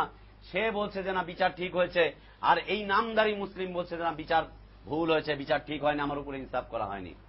সে বলছে তাহলে কি করা যায়, চলো আমরা ওমরের কাছে যাই, ওমরের কাছে বিচার ফয়সালা ভালো পাবো। ওমরের কাছে কি পাবো? ন্যায় বিচার পাবো, ভালো ফয়সালা পাবো। তাহলে রসুলের চাইতে বড় মনে করা হচ্ছে ন্যায় বিচারক হিসাবে কাকে? ওমর রাদিয়াল্লাহু আনহুকে। রসুলের চাইতে বড় ন্যায় বিচারক, রসুলের চাইতে বড় ইনসাফকার, রসুলের চাইতে বড় হাদি, এই মনে করা হচ্ছে। কে মনে করলো? ওই অমুসলিম নয়, কে? নামদারি মুসলিম। এরপরে উভয় মিলে চলে গেল। ওমর রাদিয়াল্লাহু আনহু ঘরে ছিলেন, তাকে ডেকে বলা হলো যে ওমর, আমরা এই বিষয়ে এই একটা বিচার ফয়সালা নিয়ে তোমার কাছে এসেছি। ইতিপূর্বে আমি রসুলের কাছে গিয়েছিলাম, রসুল আমার উপরে উত্তম আচরণ করেনি, উত্তম ফয়সালা করেনি। ওমর রাদিয়াল্লাহু আনহু জিজ্ঞেস করলেন, আসলেও কি তাই? রসুল তোমাদের উপরে ইনসাফ করেনি? এই ইহুদি বলছে যে হ্যাঁ ইনসাফ হয়েছে, আর ওই নামদারি মুসলিম বলছে না, রসুল ইনসাফ করেনি। তাহলে এই ক্ষেত্রে বিচার ফয়সালার এই ক্ষেত্রে এই ইহুদির ঈমান ওই নামদারি মুসলিমের ঈমানের চাইতে বেশি ছিল। ইহুদির ঈমান, কারণ সে বলছে যে না, রসুল বিচার ফয়সালা করেছে, ইনসাফ করেছে। ওমর রাদিয়াল্লাহু আনহু যখন তার মুখের এই স্বীকৃতি শুনলেন, বলছেন অপেক্ষা করো, আমি আসছি, বিচার ফয়সালা করা হবে। তরবারিটা এনে তার গর্দানটাকে কেটে বলছেন যে এটাই হচ্ছে সঠিক বিচার ফয়সালা। যে আল্লাহর রসুলের বিধানকে মানতে পারে না, যে আল্লাহর রসুলের বিচার ফয়সালাকে মানে নিতে পারে না, যে রসুলের ন্যায় ইনসাফকে মেনে নিতে পারে না, তার জন্য ইনসাফ হচ্ছে তাকে মৃত্যুবরণ করতে হবে। বিচার ফয়সালা করে দিলেন। কেন? রসুলের হেদায়েতের চাইতে অন্যের হেদায়েতকে কি মনে করেছে? অথচ এই সাহাবী ওমর ইবনুল খাত্তাব, যার সম্পর্কে রাসূল সাল্লাল্লাহু আলাইহি ওয়াসাল্লাম বলেছেন যে আমার পরে কোন নবী আসবে না, যদি নবী আসতো তাহলে ওমর নবী হয়ে যেত, ওমর নবী হয়ে যেত। একটা মাসআলা নিয়ে ইখতিলাফ দেখা দিল ওমর রাদিয়াল্লাহু আনহুর সময়, একটা মাসআলা, হজের মাসআলা নিয়ে ইখতিলাফ দেখা দিল সাহাবীদের মধ্যে। কিছু সংখ্যক সাহাবী ওমর রাদিয়াল্লাহু আনহুর আমলের সপক্ষে রায় দিচ্ছেন, আর কিছু সংখ্যক সাহাবী হাদিসের উপরে সায় দিচ্ছেন। তা হাদিসের মধ্যে যারা সায় দিচ্ছেন তাদের মধ্যে হতে ওমর রাদিয়াল্লাহু আনহুর ছেলে আব্দুল্লাহ হচ্ছেন অন্যতম। সে বলছে যে আল্লাহ রাসূল সাল্লাল্লাহু আলাইহি ওয়াসাল্লাম হজের এই মাসালাটা এইভাবে পালন করেছেন, এইভাবে করতে বলেছেন। আর অন্যরা বলছে যে তোমার বাবা তো ওই রকম হজ করেছে, তোমার বাবা ওই রকম হজ করেছে। আর আব্দুল্লাহ ইবনে ওমর বলছে রসুল এইভাবে হজ করতে আদেশ করেছেন, উৎসাহ প্রদান করেছেন এইভাবে হজ করতে। বলছে যে ওমর তো ওইভাবে করেছেন, রসুলেরটা তো ওমর নেয়নি। আব্দুল্লাহ ইবনে ওমর রাদিয়াল্লাহু আনহু এমন রাগান্বিত হলেন, তাদেরকে বলছেন মান আবি, আমার বাবাকে, কে আমার বাবা শরীয়তের ক্ষেত্রে? কার কথা বলছেন? দ্বিতীয় খলিফা। কার কথা? আশারে মুবাশশারা বিল জান্নাহ। কার কথা? যাকে বলা হচ্ছে নবীর পরে কোন নবী আসলে সে নবী হয়ে যেত, তার সন্তান, তার ব্যাপারে উক্তি করছে মান আবি, আমার বাবাকে শরীয়তের ক্ষেত্রে। মা নাযালা শরিয়াতা আলা আবি, সাল্লাল্লাহু আলাইহি ওয়াসাল্লামের উপরে শরীয়ত অবতীর্ণ হয়েছিল, আমার বাবার উপরে শরীয়ত অবতীর্ণ হয়নি। তোমার এত বড় স্পর্ধা যে তুমি রসুলের বিপরীতে তুমি আমার বাবার আমলটাকে দাঁড় করাচ্ছ, এত বড় স্পর্ধা তোমার। আল্লাহু আকবার। এ হচ্ছে সাহাবীর ঈমান। কার ঈমান? সাহাবীর ঈমান। আর মাযহাবের নাম দিয়ে আল্লাহ রসুলকে কিভাবে অস্বীকার করা হচ্ছে, কিভাবে অস্বীকার করা হচ্ছে মাযহাবের নাম দিয়ে। যেই সাহাবীর এমন কঠোর ঈমান আব্দুল্লাহ ইবনে ওমরের, যে আল্লাহর রসুলের উপরে শরীয়ত নাজিল হয়েছিল, আমার বাবার উপরে শরীয়ত নাজিল হয় নাই, শরীয়তের ক্ষেত্রে আমার বাবার কোনো হক নেই, সেই সাহাবীর উপরে হানাফি মাযহাবের আলেম উলামারা পর্যন্ত বিভিন্ন ধরনের অপবাদ উঠিয়েছেন এই আব্দুল্লাহ ইবনে ওমরের উপরে। ও তো বাচ্চা ছিল, রসুলকে এরকম করতে দেখেছে, ও ভুলে গিয়েছে, ও মনে হয় রসুলের নামে উল্টো পাল্টা বলে নিজের একটা হাদিস রচনা করেছে। নাউযুবিল্লাহ। উসুলে ফিকার কিতাব পড়েন, পেয়ে যাবেন, নুরুল আনোয়ার পড়েন, পেয়ে যাবেন সাহাবীদের উপরে কেমন অপবাদগুলো দেওয়া হয়েছে। বাংলাদেশের একটা সম্প্রদায় রয়েছে মওদুদীবাদী সম্প্রদায়, যাদের রাজনৈতিক দলের নাম হচ্ছে জামাতে ইসলামী। এই মওদুদী, আবুল আলা মওদুদীর সম্পর্কে দেওবন্দে থেকে ফতোয়া এসেছিল যে লোকটা গোমরা হয়ে গিয়েছে, এই লোকটা পথভ্রষ্ট হয়ে গিয়েছে। কেন? কারণ কি? কারণ হচ্ছে সে মুয়াবিয়া রাদিয়াল্লাহু আনহুর সম্পর্কে সমালোচনা করেছিল। মুয়াবিয়া রাদিয়াল্লাহু আনহু খেলাফত সম্পর্কে সে সমালোচনা করেছিল। এই সমালোচনার ওসিলা ধরে তাকে বিপদগামী বলে উল্লেখ করা হয়েছে, তাকে পথভ্রষ্ট বলা হয়েছে।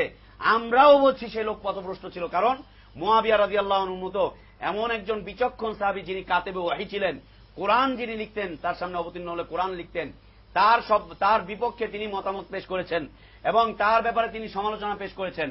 এই জন্য তাকে কাফের ফতোয়া দেওয়া হয়েছিল দেওবন্দে থেকে। আর সেই দেওবন্দের সিলেবাস নূরুল আনোয়ার, সেই নূরুল আনোয়ারের কিতাবুস সুন্নাহ অধ্যায়ের কিয়াস চ্যাপ্টারে আবু হুরায়রা এবং আনাস রাদিয়াল্লাহু আনহু সবচাইতে বেশি হাদিস যিনি রিওয়ায়াত করেছেন আবু হুরায়রা রাদিয়াল্লাহু আনহু এবং আনাস বিন মালিক রাদিয়াল্লাহু আনহু, যাকে তার মা 10 বছর বয়সে রসুলের কাছে দিয়ে চলে গিয়েছিলেন, জিয়া রাসূলুল্লাহ, একে আপনার কাছে দিয়ে গেলাম, এ আপনার খেদমত করবে আর আপনার কাছে দ্বীন শিখবে। এই দুইজনের সম্পর্কে এই সাহেবে নূরুল আনোয়ার তিনি উল্লেখ করছেন যে এই দুইজন দ্বীন বুঝেনি। এরা ছিল গায়রে ফকিহ। আবু হুরায়রা এবং আনাসের হাদিস যদি আসে আর কিয়াসে জলির বিপরীত যদি হয়, কিয়াস যদি হাদিসের বিপরীত হয়, তাহলে কিয়াসকে মানতে হবে। আমার কিয়াস চলবে, রসুলের হাদিস এখান থেকে বের করে দিতে হবে, যদিও এই হাদিস আবু হুরায়রা এবং আনাসের হয়ে থাকে। কেন শর্ত বয়ান করছেন, ইল্লাত বয়ান করছেন, লিআন্নাহুম গায়রু ফাকিহিন, কেননা তারা গায়রে ফকিহ ছিলেন, তারা ইসলাম বুঝেনি, ঈমান বুঝেনি, তারা দ্বীন বুঝেনি, তারা রসুলকে বুঝেনি। আল্লাহু আকবার। মওদুদী সাহেব মুআবিয়ার সমালোচনা করে সে কাফের, আর তোমরা এই সিলেবাস পড়ে লক্ষ লক্ষ ছেলেকে বিভ্রান্ত করছো। তোমরা বড় মুসলিম, তাই না? ও দেওবন্দীরা, আলিয়াওয়ালারা বড় খারাপ, মওদুদীবাদীরা বড় খারাপ, তারপর যারা মাযহাব মানে না তারা বড় খারাপ। তোমরা এগুলা কি করছো? মাদ্রাসা এগুলো কি পড়াচ্ছ? আমি যেদিন এই ক্লাস করতেছি তখন আল্লাহ হেদায়েত দেয়নি। এই ক্লাস যখন করতেছি, এই ক্লাসে নূরুল আনোয়ার এইভাবে পড়তেছি, লিআন্নাহুম গায়রু ফাকিহিন, আমি দাঁড়িয়ে গিয়ে বলছি, বাংলাদেশ ঢাকারই এই মিরপুরের একজন স্বনামধন্য আলেম, আজকে নাম নিচ্ছেন, আমি তার জন্য দোয়া করি যে আল্লাহ তাকে হেদায়েত দেখ। তার ক্লাসে বসে আমি পড়ছি, তাকে আমি বললাম যে ওস্তাদজি আমার একটা অবজেকশন আছে, ওস্তাদজি আমি এটা বুঝি নাই। বলে কি বুঝো নাই? বললাম যে আমার কিয়াস রসুলের হাদিসের বিপরীতে যায় কি করে, আবার আবু হুরায়রা রাদিয়াল্লাহু আনহুর মতো সাহাবীর হাদিসের বিপরীতে যায় কি করে, আবার তারা দ্বীন বুঝে নাই, এটা কেমন করে হয়? আমাকে বলছেন দাঁড়াও, আমি দাঁড়ালাম, বলছে কিতাব নিয়ে দাঁড়াও, দাঁড়িয়েছে, তারপর বলছে এক পা ধরে উঠে দাঁড়াও, এক পা উঁচু করে আর এক পায়ের উপরে দাঁড়াও। মাদ্রাসাগুলোতে শাস্তি দেওয়া হয় না? এক পা উঁচু করে দাঁড়াও, এরপর বলছে এক হাত দিয়ে কান ধরো আর এক হাত দিয়ে কিতাব ধরো। কেন? অপরাধটা কি? বলছে তুমি মাযহাবের উসুলের বিরুদ্ধে কথা বলেছ। লা ইলাহা ইল্লাল্লাহ। বলছে তুমি মাযহাবের উসুলের বিরুদ্ধে কথা বলেছ, এটা আমাদের মাযহাবের উসুল, এটাকে মানতে হবে, এটা আমাদের ফিকহের উসুল, এটাকে মানতে হবে, দাঁড়িয়ে যাও। হয়তোবা সেই দিনে সেই প্রতিবাদের কারণেই আল্লাহ তাআলা আজকে হেদায়েত দান করেছেন, হয়তোবা, আল্লাহই ভালো জানেন কেন হেদায়েত দান করে, হয়তোবা দাঁড় করিয়ে দিল, এক কান ধরো এক পায়ের উপরে দাঁড়াও, কিতাবকে এক হাতে নাও, আমাদের মাযহাবের উসুলের বিরুদ্ধে কথা বলেছ। আমি সেদিন ক্লাস থেকে তওবা করে বের হয়ে এসেছিলাম যে নূরুল আনোয়ার আর জীবনে পড়বো না, যেখানে সাহাবীর উপরে এইভাবে অপবাদ দেওয়া হয় সেখানে আর জীবনে পড়বো না, আর পড়িনি নূরুল আনোয়ার কোনদিন। পরীক্ষা দিতে গেছি, ওইগুলাই চলে এসেছে, ওইগুলাই এসেছে, এই উসুলগুলাই এসেছে, কারণ উসুলে ফিকহের কিতাব, ওইগুলাই এসেছে উসুল। খাতা সাদা জমা দিয়ে বের হয়ে চলে এসেছিলাম, লিখতে পারিনি। কিন্তু দয়া করে ওস্তাদজি নাম্বার দিয়েছিলেন, 60 নাম্বার দিয়েছিলেন সাদা খাতায়, প্রশ্নগুলো খালি উঠা দিয়ে চলে আসছিলাম এবং এই প্রশ্নের বিপরীতে প্রশ্ন দিয়ে এসেছিলাম যে আমি এগুলো বুঝতে পারিনি, আমাকে বুঝিয়ে দিতে হবে। তারপরেও 5 নাম্বারের বেশি 60 নাম্বার দিয়েছিল। লা ইলাহা ইল্লাল্লাহ, এ কি জিনিস? কোন হিদায়েতের বিপরীতে কোন হিদায়েত? লা ইলাহা ইল্লাল্লাহ। ইসলাম ভঙ্গ হয়ে যাচ্ছে, যারা পড়ছো আর যারা পড়াচ্ছ, ইসলাম ভঙ্গ হয়ে গেছে। খালি জুব্বা কুব্বার 36 হাত লম্বা উঁচু পাগড়ি থাকতে পারে, 36 হাত লম্বা জাল হাদিসটাকে মাথায় নিয়েছো, পাগড়ির হাদিস জাল। হানাফিরাই লিখছে, এই মুফতি আব্দুল মালিক সাহেব লিখেছে পাগড়ির হাদিস জাল, মুফতি দেলাওয়ার সাহেব বর্ণনা করছে পাগড়ির হাদিস জাল। অথচ যত বড় পাগড়ি তত বড় বুজুর্গ, পাগড়ি পরে পরে মসজিদের ভিতরে বসে বসে কোরআন হাদিসের বিরুদ্ধে কথা বলা হয়। লা ইলাহা ইল্লাল্লাহ। যে ব্যক্তি এটা মনে করবে যে আল্লাহ এবং তার রাসূল যা দিয়েছেন, রাসূল যা নিয়ে এসেছেন, যে হেদায়েত নিয়ে এসেছেন, এই হেদায়েতের চাইতে বিপরীত উত্তম হেদায়েত আছে, অথবা এর সমমানও মনে করবে, নতুন করে তার তরিকা পরিচালনা করবে, তার ইসলাম কি হবে? একদম নষ্ট হয়ে যাবে, একদম বাদ, ইসলাম বাদ, ইসলাম চলে যাবে। বুঝতে মনে হয় কষ্ট হচ্ছে তোমাদের নাকি? ইসলাম বিনষ্ট হয়ে যাবে, শেষ ইসলাম। এই ইসলাম ভঙ্গকারী বিষয়গুলোকে জায়গায় জায়গায় আলোচনা করতে হবে, পারবা না ইনশাআল্লাহ? মসজিদে মসজিদে, ঘরে ঘরে, হাটে বাজারে, সব জায়গায় নির্ভয় বলতে থাকো, তোমাদের কেউ কিচ্ছু করতে পারবে না ইনশাআল্লাহ। ইনশাআল্লাহ কেউ কিচ্ছু করতে পারবে না তোমাদেরকে। আল্লাহ আছেন আমাদের সাথে, কোনো ভয় নেই। একেবারে দুঃসাহসীর সাথে এগিয়ে চলো, কোনো ভয় নেই, কেউ কিচ্ছু করতে পারবে না। ওরা হুমকি ধুমকি দিবে, ওরা মামলা করবে, ওরা তোমাদেরকে সমাজচ্যুত করতে পারে, কিন্তু তোমাদের সাথে আল্লাহ আছেন। এই কথাগুলো বলতে থাকো, ইসলাম বিনষ্টকারী বিষয়। হতে পারে আল্লাহ তাদেরকে হেদায়েত দিয়ে দিবেন ইনশাআল্লাহ। আমরা তাদের শুধু সমালোচনা করছি না, তাদের জন্য দোয়া করছি, এবং এই আহ্বানগুলো এই জন্যই পেশ করছি, যে কোনোভাবে আপনাদের কাছে অনুরোধ থাকলো, যে যেখানে বসে, যেই দেশে বসে আজকে আমার আলোচনা শুনছেন, আপনারা আমার এই আলোচনাগুলোকে পেশ করে দেন। এই আলোচনাগুলোকে প্রত্যেকটা মৌলবীর মাদ্রাসায় মাদ্রাসায়, প্রত্যেকটা মসজিদের ইমাম সাহেবদের কাছে এই আলোচনাগুলোকে আল্লাহর হস্তে আপনারা পৌঁছে দেন। হতে পারে এই আলোচনার মাধ্যমে আল্লাহ তাদেরকে চোখ খুলে দিবে, আর তারা হেদায়েত পেয়ে যাবে। আমরা পারবো না ইনশাআল্লাহ? নির্ভয়ে পৌঁছে দাও তাদের কাছে, এই আলোচনার সিডি পৌঁছে দাও, এই আলোচনার রেকর্ডিং পৌঁছে দাও। মোবাইলে যারা রেকর্ড করছো, একজনের মেমোরি থেকে আরেকজনের মেমোরিতে এগুলোকে ট্রান্সফার করে দাও, পৌঁছে দাও তাদের কাছে। অন্তত মুসলিম হয়ে বেঁচে থাকুক, মুসলিম হয়ে মৃত্যুবরণ করুক তারা, আল্লাহর জান্নাতে পৌঁছাক তারা। আমরা তাদের শুভকামনা করছি, কল্যাণ কামনা করছি। কোন পথে আমাদেরকে পরিচালিত করা হয়েছিল? আমি আমার মাদ্রাসা জীবনে যতগুলো সার্টিফিকেট ছিল সবগুলোকে ছিঁড়ে ফেলেছি, কারণ ওগুলো আমার জীবনে কলঙ্কের একটা অধ্যায়। 17 বছরের জীবন, কোরআন হাদিস বিরোধী জীবন, একটা সার্টিফিকেটও রাখিনি, সবগুলোকে ছিঁড়ে ফেলেছি। দরকার নেই, তোমাদেরও কোনো সার্টিফিকেট দরকার নেই, কোনো সার্টিফিকেট দরকার নেই এই সমস্ত বাতিল মাদ্রাসার। নির্ভয় চলতে থাকো, আল্লাহ খাওয়াবেন, রিজির মালিক আল্লাহ, তিনিই খাওয়াবেন। হাত পেতে খাওয়া লাগবে না, তোমার ঘরে তোমার রিজিক পৌঁছে যাবে ইনশাআল্লাহ।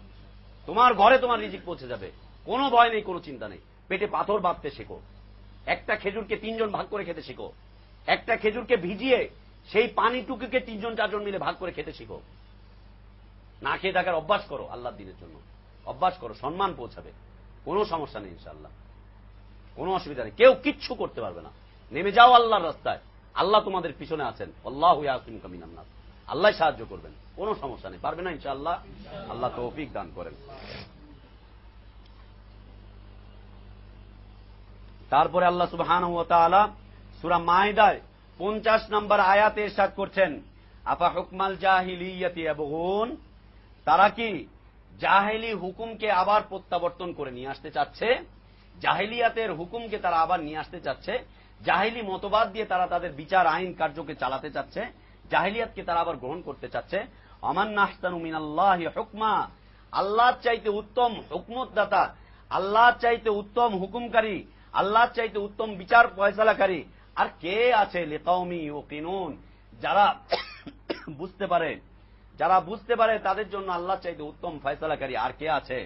আল্লাহ সুবহানাহু ওয়া তাআলা আরো ইরশাদ করছেন সূরা নিসার 65 নম্বর আয়াতে, ফালা রাব্বিকা লা ইউমিনুন হাত্তা ইউহাক্কিমুকা ফীমা শাজারা বাইনাহুম সুম্মা লা ইয়াজিদু ফী আনফুসিহিম হারাজাম মিম্মা কাদাইত ওয়া ইউসাল্লিমু তাসলিমা।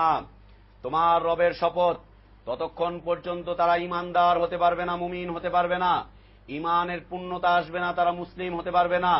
হাত্তা ইউহাক্কিমুকা ফীমা শাজারা বাইনাহুম, যতক্ষণ পর্যন্ত তাদের বিরোধীয় বিষয়ের মধ্যে তোমাকে বিচার ফয়সালাকারী হিসাবে মেনে না নিবে। সুম্মা লা ইয়াজিদু ফী আনফুসিহিম হারাজাম মিম্মা কাদাইত ওয়া ইউসাল্লিমু তাসলিমা, এবং যতক্ষণ পর্যন্ত তারা আত্মসমর্পণ করতে না পারবে, যতক্ষণ পর্যন্ত তারা একেবারে নিষ্ঠার সাথে মেনে নিতে না পারবে, নিজেদের বিচার ফয়সালার মধ্যে তোমাকে যতক্ষণ পর্যন্ত বিচারক হিসাবে মেনে নিতে না পারবে, ততক্ষণ পর্যন্ত তারা কি হতে পারবে না? মুমিন হতে পারবে না, মুসলিম হতে পারবে না। সহিহ মুসলিমে হাদিস এসেছে, আল্লাহর রাসূল সাল্লাল্লাহু আলাইহি ওয়াসাল্লাম ইরশাদ করছেন, ফাইন্না খায়রাল হাদিসি কিতাবুল্লাহ, সবচাইতে উত্তম হাদিস হচ্ছে আল্লাহর কিতাব।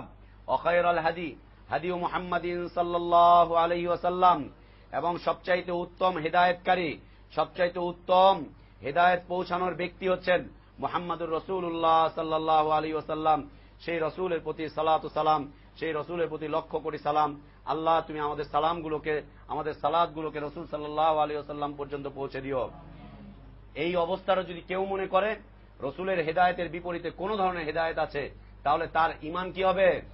নষ্ট হয়ে যাবে, তার ইসলাম বিনষ্ট হয়ে যাবে, ইসলাম ভেঙে চুরে খানখান হয়ে যাবে, সে নিরাপত্তা পাবে না, সে সফলতা পাবে না, তার ব্যর্থতা আর ব্যর্থতায় পর্যবসিত হবে তার জীবন।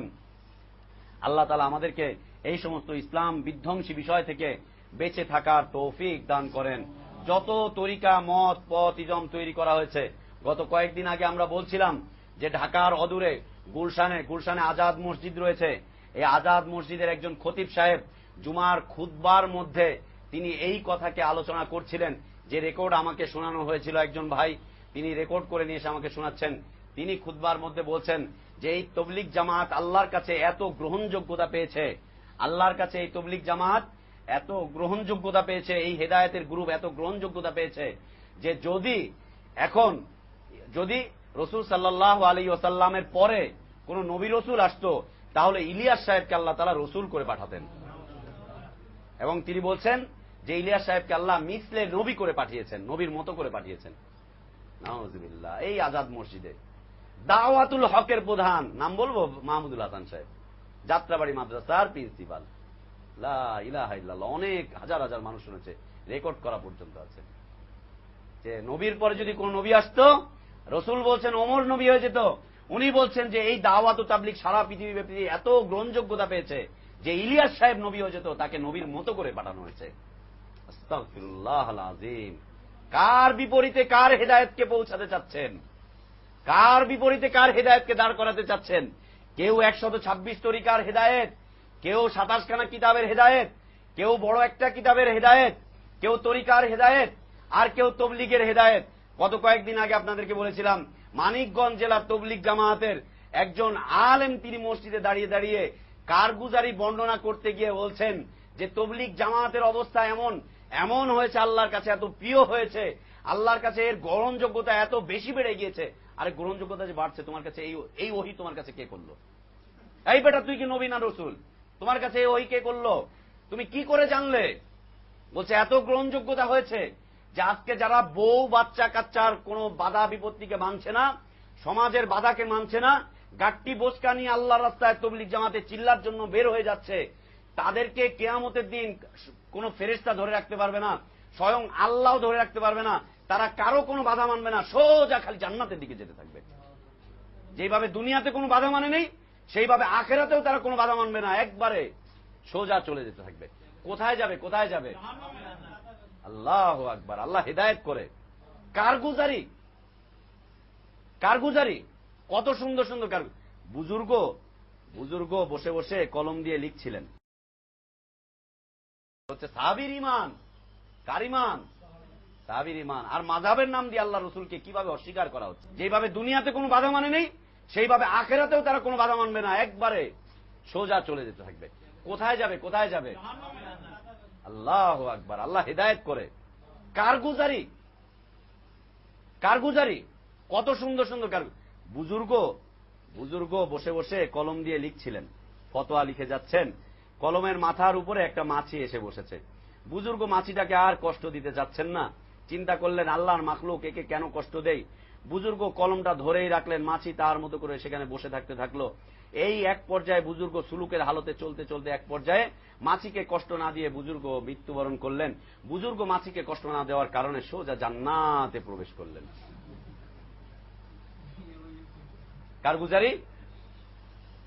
কারগুজারি। আমার ভাগিনা সৌদি আরবে সৌদি হালিবে চাকরি করে, সৌদি মিল্কে চাকরি করে, সরোয়ার নাম, এই 1 নম্বরে বাসা। ও সৌদি আরবে আমি যখন হেদায়েত পেয়েছি, ও আমার কাছে তাবলীগের দাওয়াত নিয়ে গিয়ে আর একটা কারগুজারি শোনাচ্ছে। কি কারগুজারি? আমেরিকাতে একটা জামাত গিয়েছে, যাওয়ার পরে হাইওয়েতে গাড়ি চলছে, মাইক্রোবাস, 25 জনের একটা জামাত যাচ্ছে, হাইওয়েতে গাড়ি চলছে, এর মধ্যে এক পর্যায়ে গিয়ে দেখা গেল ফুয়েল শেষ হয়ে গেছে, ফুয়েল নাই। এখন হাইওয়ে, বিদেশের হাইওয়ে, আমাদের দেশের হাইওয়ে তো একদম মাঝখানে কাটাকুটা সবই আছে। বাইরের হাইওয়ে গুলো মাঝখানে কোনো কাটাকাটি নাই।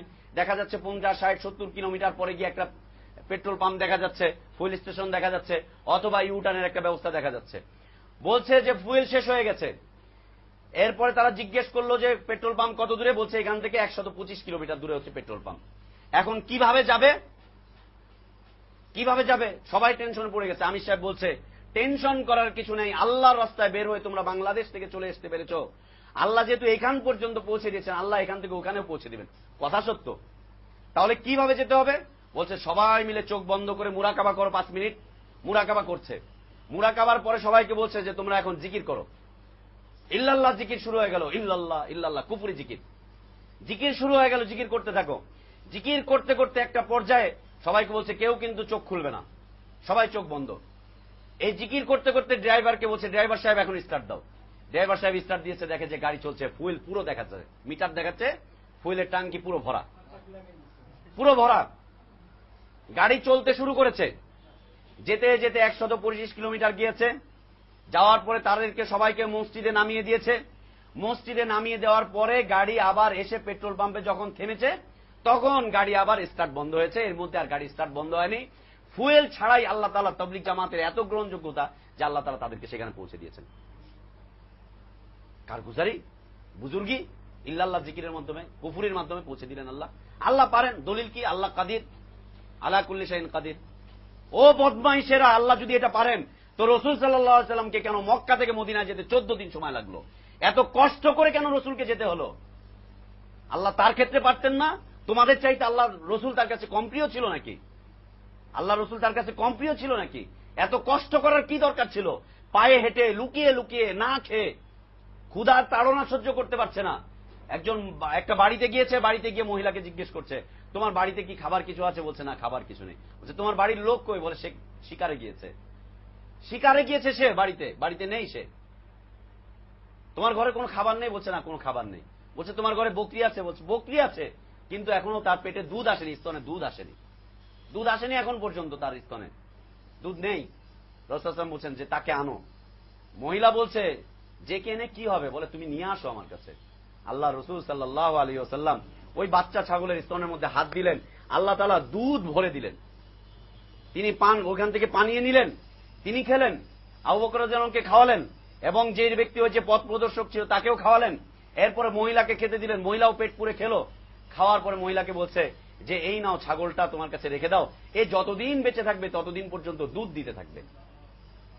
এটা কি ছিল? নবীর কারামত, মুজিজা, মুজিজা, মুজিজা, নবীর মুজিজা।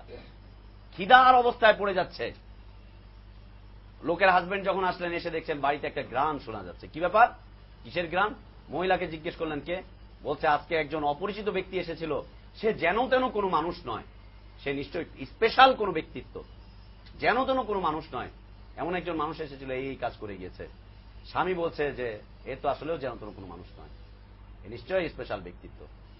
সংবাদ পেলেন, তারপরে তারা ঈমান আনলেন। রসুলকে হাঁটিয়ে হাঁটিয়ে আল্লাহ পাঠাচ্ছেন, আর এরা বুজুর্গরা কুফুরির উপরে চলে 125 কিলোমিটার চলে যাচ্ছে আমেরিকাতে। কারগুজারি বলছে করো না কেন মামা, তোমাকেও সাহায্য করবে। তাই আমি বললাম যে তুই যা, তুই গিয়ে কর, তুই প্রতিদিন এইভাবে কাজ করার কি দরকার? তুই যা, ওখানে গিয়ে বসে থাক, তোকেও আল্লাহ সাহায্য করবে, যা। তো বলছে আল্লাহ আলা কুল্লি শাইইন কাদির না, আল্লাহ পারেন না? আবার কারগুজারি কি? আমেরিকায় একটা জামাত গিয়েছে বাংলাদেশ থেকে, হাইওয়ের পাশে তখন নামাজের সময় হয়ে গিয়েছে, সালাতের সময়, সেই সময় হয়ে গিয়েছে, সালাত পড়তে হবে। আশপাশে কোথাও কোনো পানি নাই, পানি পাওয়ার কোনো ব্যবস্থা নাই, আর তাদের পেশাব পায়খানা করতে হবে। পেশাব পায়খানা করার পরে পানি দিয়েও কোনো শৌচকার্য সাজার মতো কোনো বিষয় ব্যবস্থাপনা নাই, কিছু সংখ্যক পানি আছে। এমন এই হাইওয়ের মধ্যে কি করলো, তারা পেশাব পায়খানা করে ওই যে লেফট রাইট করা শুরু করে দিয়েছে, কোতাকুতি করা শুরু করে দিয়েছে। মহিলা পুরুষরা সব জানছে, আর তারা কি যেন ধরে ওইখানে কি যেন একটা কাজ করা শুরু করে দিয়েছে, টানাটানি করছে, লেফট রাইট করছে। এই অবস্থা কয়েকজন সাদা চামড়া পশ্চিমা এসে দেখেছে, খ্রিস্টানরা দেখে বলছে যে এরা কি করছে এখানে? বলছে এরা মুসলিম। কি জন্য এসেছে এখানে? বাংলাদেশ থেকে এসেছে। কেন এসেছে? ইসলাম প্রচার করতে। বলে ওরা ওগুলো কি করছে? বলে ওরা ওটা তহারত অর্জন করছে, পবিত্রতা অর্জন করছে। বলে মাশাআল্লাহ, ইসলামের পবিত্রতা এত সুন্দর। বেহায়ার মতো এইভাবে রাস্তায় ধরে রেপ্লাইট করে, মহিলা পুরুষ কিছুই মানে না, ধরে টানাটানি করে, এই করে সেই করে। বলে মাশাআল্লাহ, ইসলামের পবিত্রতা এত সুন্দর। এই ঢিলাকুলুক দেখে ওই পশ্চিমারা ইসলাম কবুল করে ফেলছে। আমি বললাম ওগুলোর নাম ঠিকানা একটু দেন, আমি আল্লাহর রাস্তায় তাদের সাথে একটু যোগাযোগ করি। বলছে কোথায় কবেকার ঘটনা, এগুলো বিশ্বাস করতে হবে, বিশ্বাস না করলে ঈমান থাকবে না, বিশ্বাস না করলে ঈমানই থাকবে না। নাউযুবিল্লাহ মিন যালিক। কারগুজারি, হেদায়েতের কারগুজারি, হেদায়েতের বাণী চলে এগুলো। লা ইলাহা ইল্লাল্লাহ। কেউ যদি এটাকে মনে করে যে আল্লাহর রাসূল যে হেদায়েত নিয়ে এসেছিল সেই হেদায়েতের বিপরীতে উত্তম কোন হেদায়েত থাকতে পারে, অথবা সেই হেদায়েতের সমমান কোন হেদায়েত থাকতে পারে, বা এই হেদায়েতের সাথে যদি কেউ কোনো তুলনা করে, ভিন্ন কোন চিন্তা ভাবনা করে, তার ইসলাম কি হবে? ইসলাম একদম ভঙ্গ হয়ে যাবে। আল্লাহ তাআলা আমাদেরকে ইসলাম ভঙ্গকারী বিষয়গুলোকে জেনে তাকে বর্জন করার তৌফিক দান করেন। আল্লাহ আমাদেরকে ঈমানের উপর অটলতা অবিচলতা দান করেন। আল্লাহ আমাদেরকে জ্ঞানের মাধ্যমে ঈমান আনার তৌফিক দান করেন, জ্ঞানের মাধ্যমে ঈমানের উপর অটল অবিচল থাকার তৌফিক দান করেন। আল্লাহ আমরা সামান্য ছোট ছোট কয়েকজন মানুষ, আল্লাহ আমরা কিছুই করতে পারবো না। আল্লাহ তুমি জানো যে আমাদের কোনো ক্ষমতা নেই। আল্লাহ তুমি জানো আমাদের কোনো তৌফিক নেই। আল্লাহ তুমি জানো আমাদের কোনো ক্ষমতা নেই, কোনো তৌফিক নেই, আমরা কিছুই করতে পারবো না। আল্লাহ তুমি আমাদেরকে স্পেশাল সাহায্য করো আল্লাহ। আল্লাহ তুমি আমাদেরকে নুসরত করো আল্লাহ। আল্লাহ তুমি আমাদেরকে কাফের মুশরিকদের উপর বিজয় করে দাও আল্লাহ। আল্লাহ সারা পৃথিবীতে যেখানে যেই অবস্থায় মুসলিমরা নির্যাতিত হচ্ছে, আল্লাহ তুমি তাদেরকে হেফাজত করো আল্লাহ। আল্লাহ মুসলিমদের উপরে তুমি করুণা বর্ষণ করো আল্লাহ। আল্লাহ মুসলিমদের ঈমানকে আবার নবায়ন করার তৌফিক দান করো আল্লাহ। আল্লাহ মুসলিমদেরকে তুমি কোরআন হাদিসের দিকে প্রত্যাবর্তন করার তৌফিক দান করো আল্লাহ। আল্লাহ মুসলিমদেরকে তুমি ঈমানের পরিশুদ্ধি করার তৌফিক দান করো আল্লাহ। সকল প্রকার তরিকা, মত, পথ, ইজম, মাযহাব, গোড়ামি যা আছে সব কিছুকে বর্জন করে আল্লাহ তোমার দ্বীনের কাছে আত্মসমর্পণ করতে পারি আল্লাহ, সেই তৌফিক তুমি আমাদেরকে দান করো আল্লাহ। আল্লাহ আমাদের মনের সাহসটাকে তুমি বাড়িয়ে দাও আল্লাহ।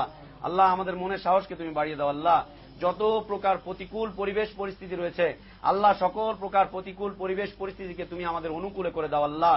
আল্লাহ তুমি আমাদেরকে সাহায্য করো আল্লাহ। আল্লাহ আমরা যখন হেদায়েত পেয়েছি আল্লাহ তুমি আমাদেরকে আর গোমরা করে দিও না আল্লাহ। আল্লাহ হেদায়েতের পরে আর তুমি আমাদেরকে গোমরা করে দিও না আল্লাহ।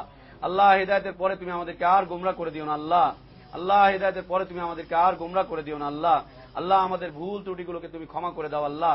আল্লাহ রমাদানের পূর্ণ বরকত আমাদেরকে অর্জন করার তৌফিক দান করো আল্লাহ।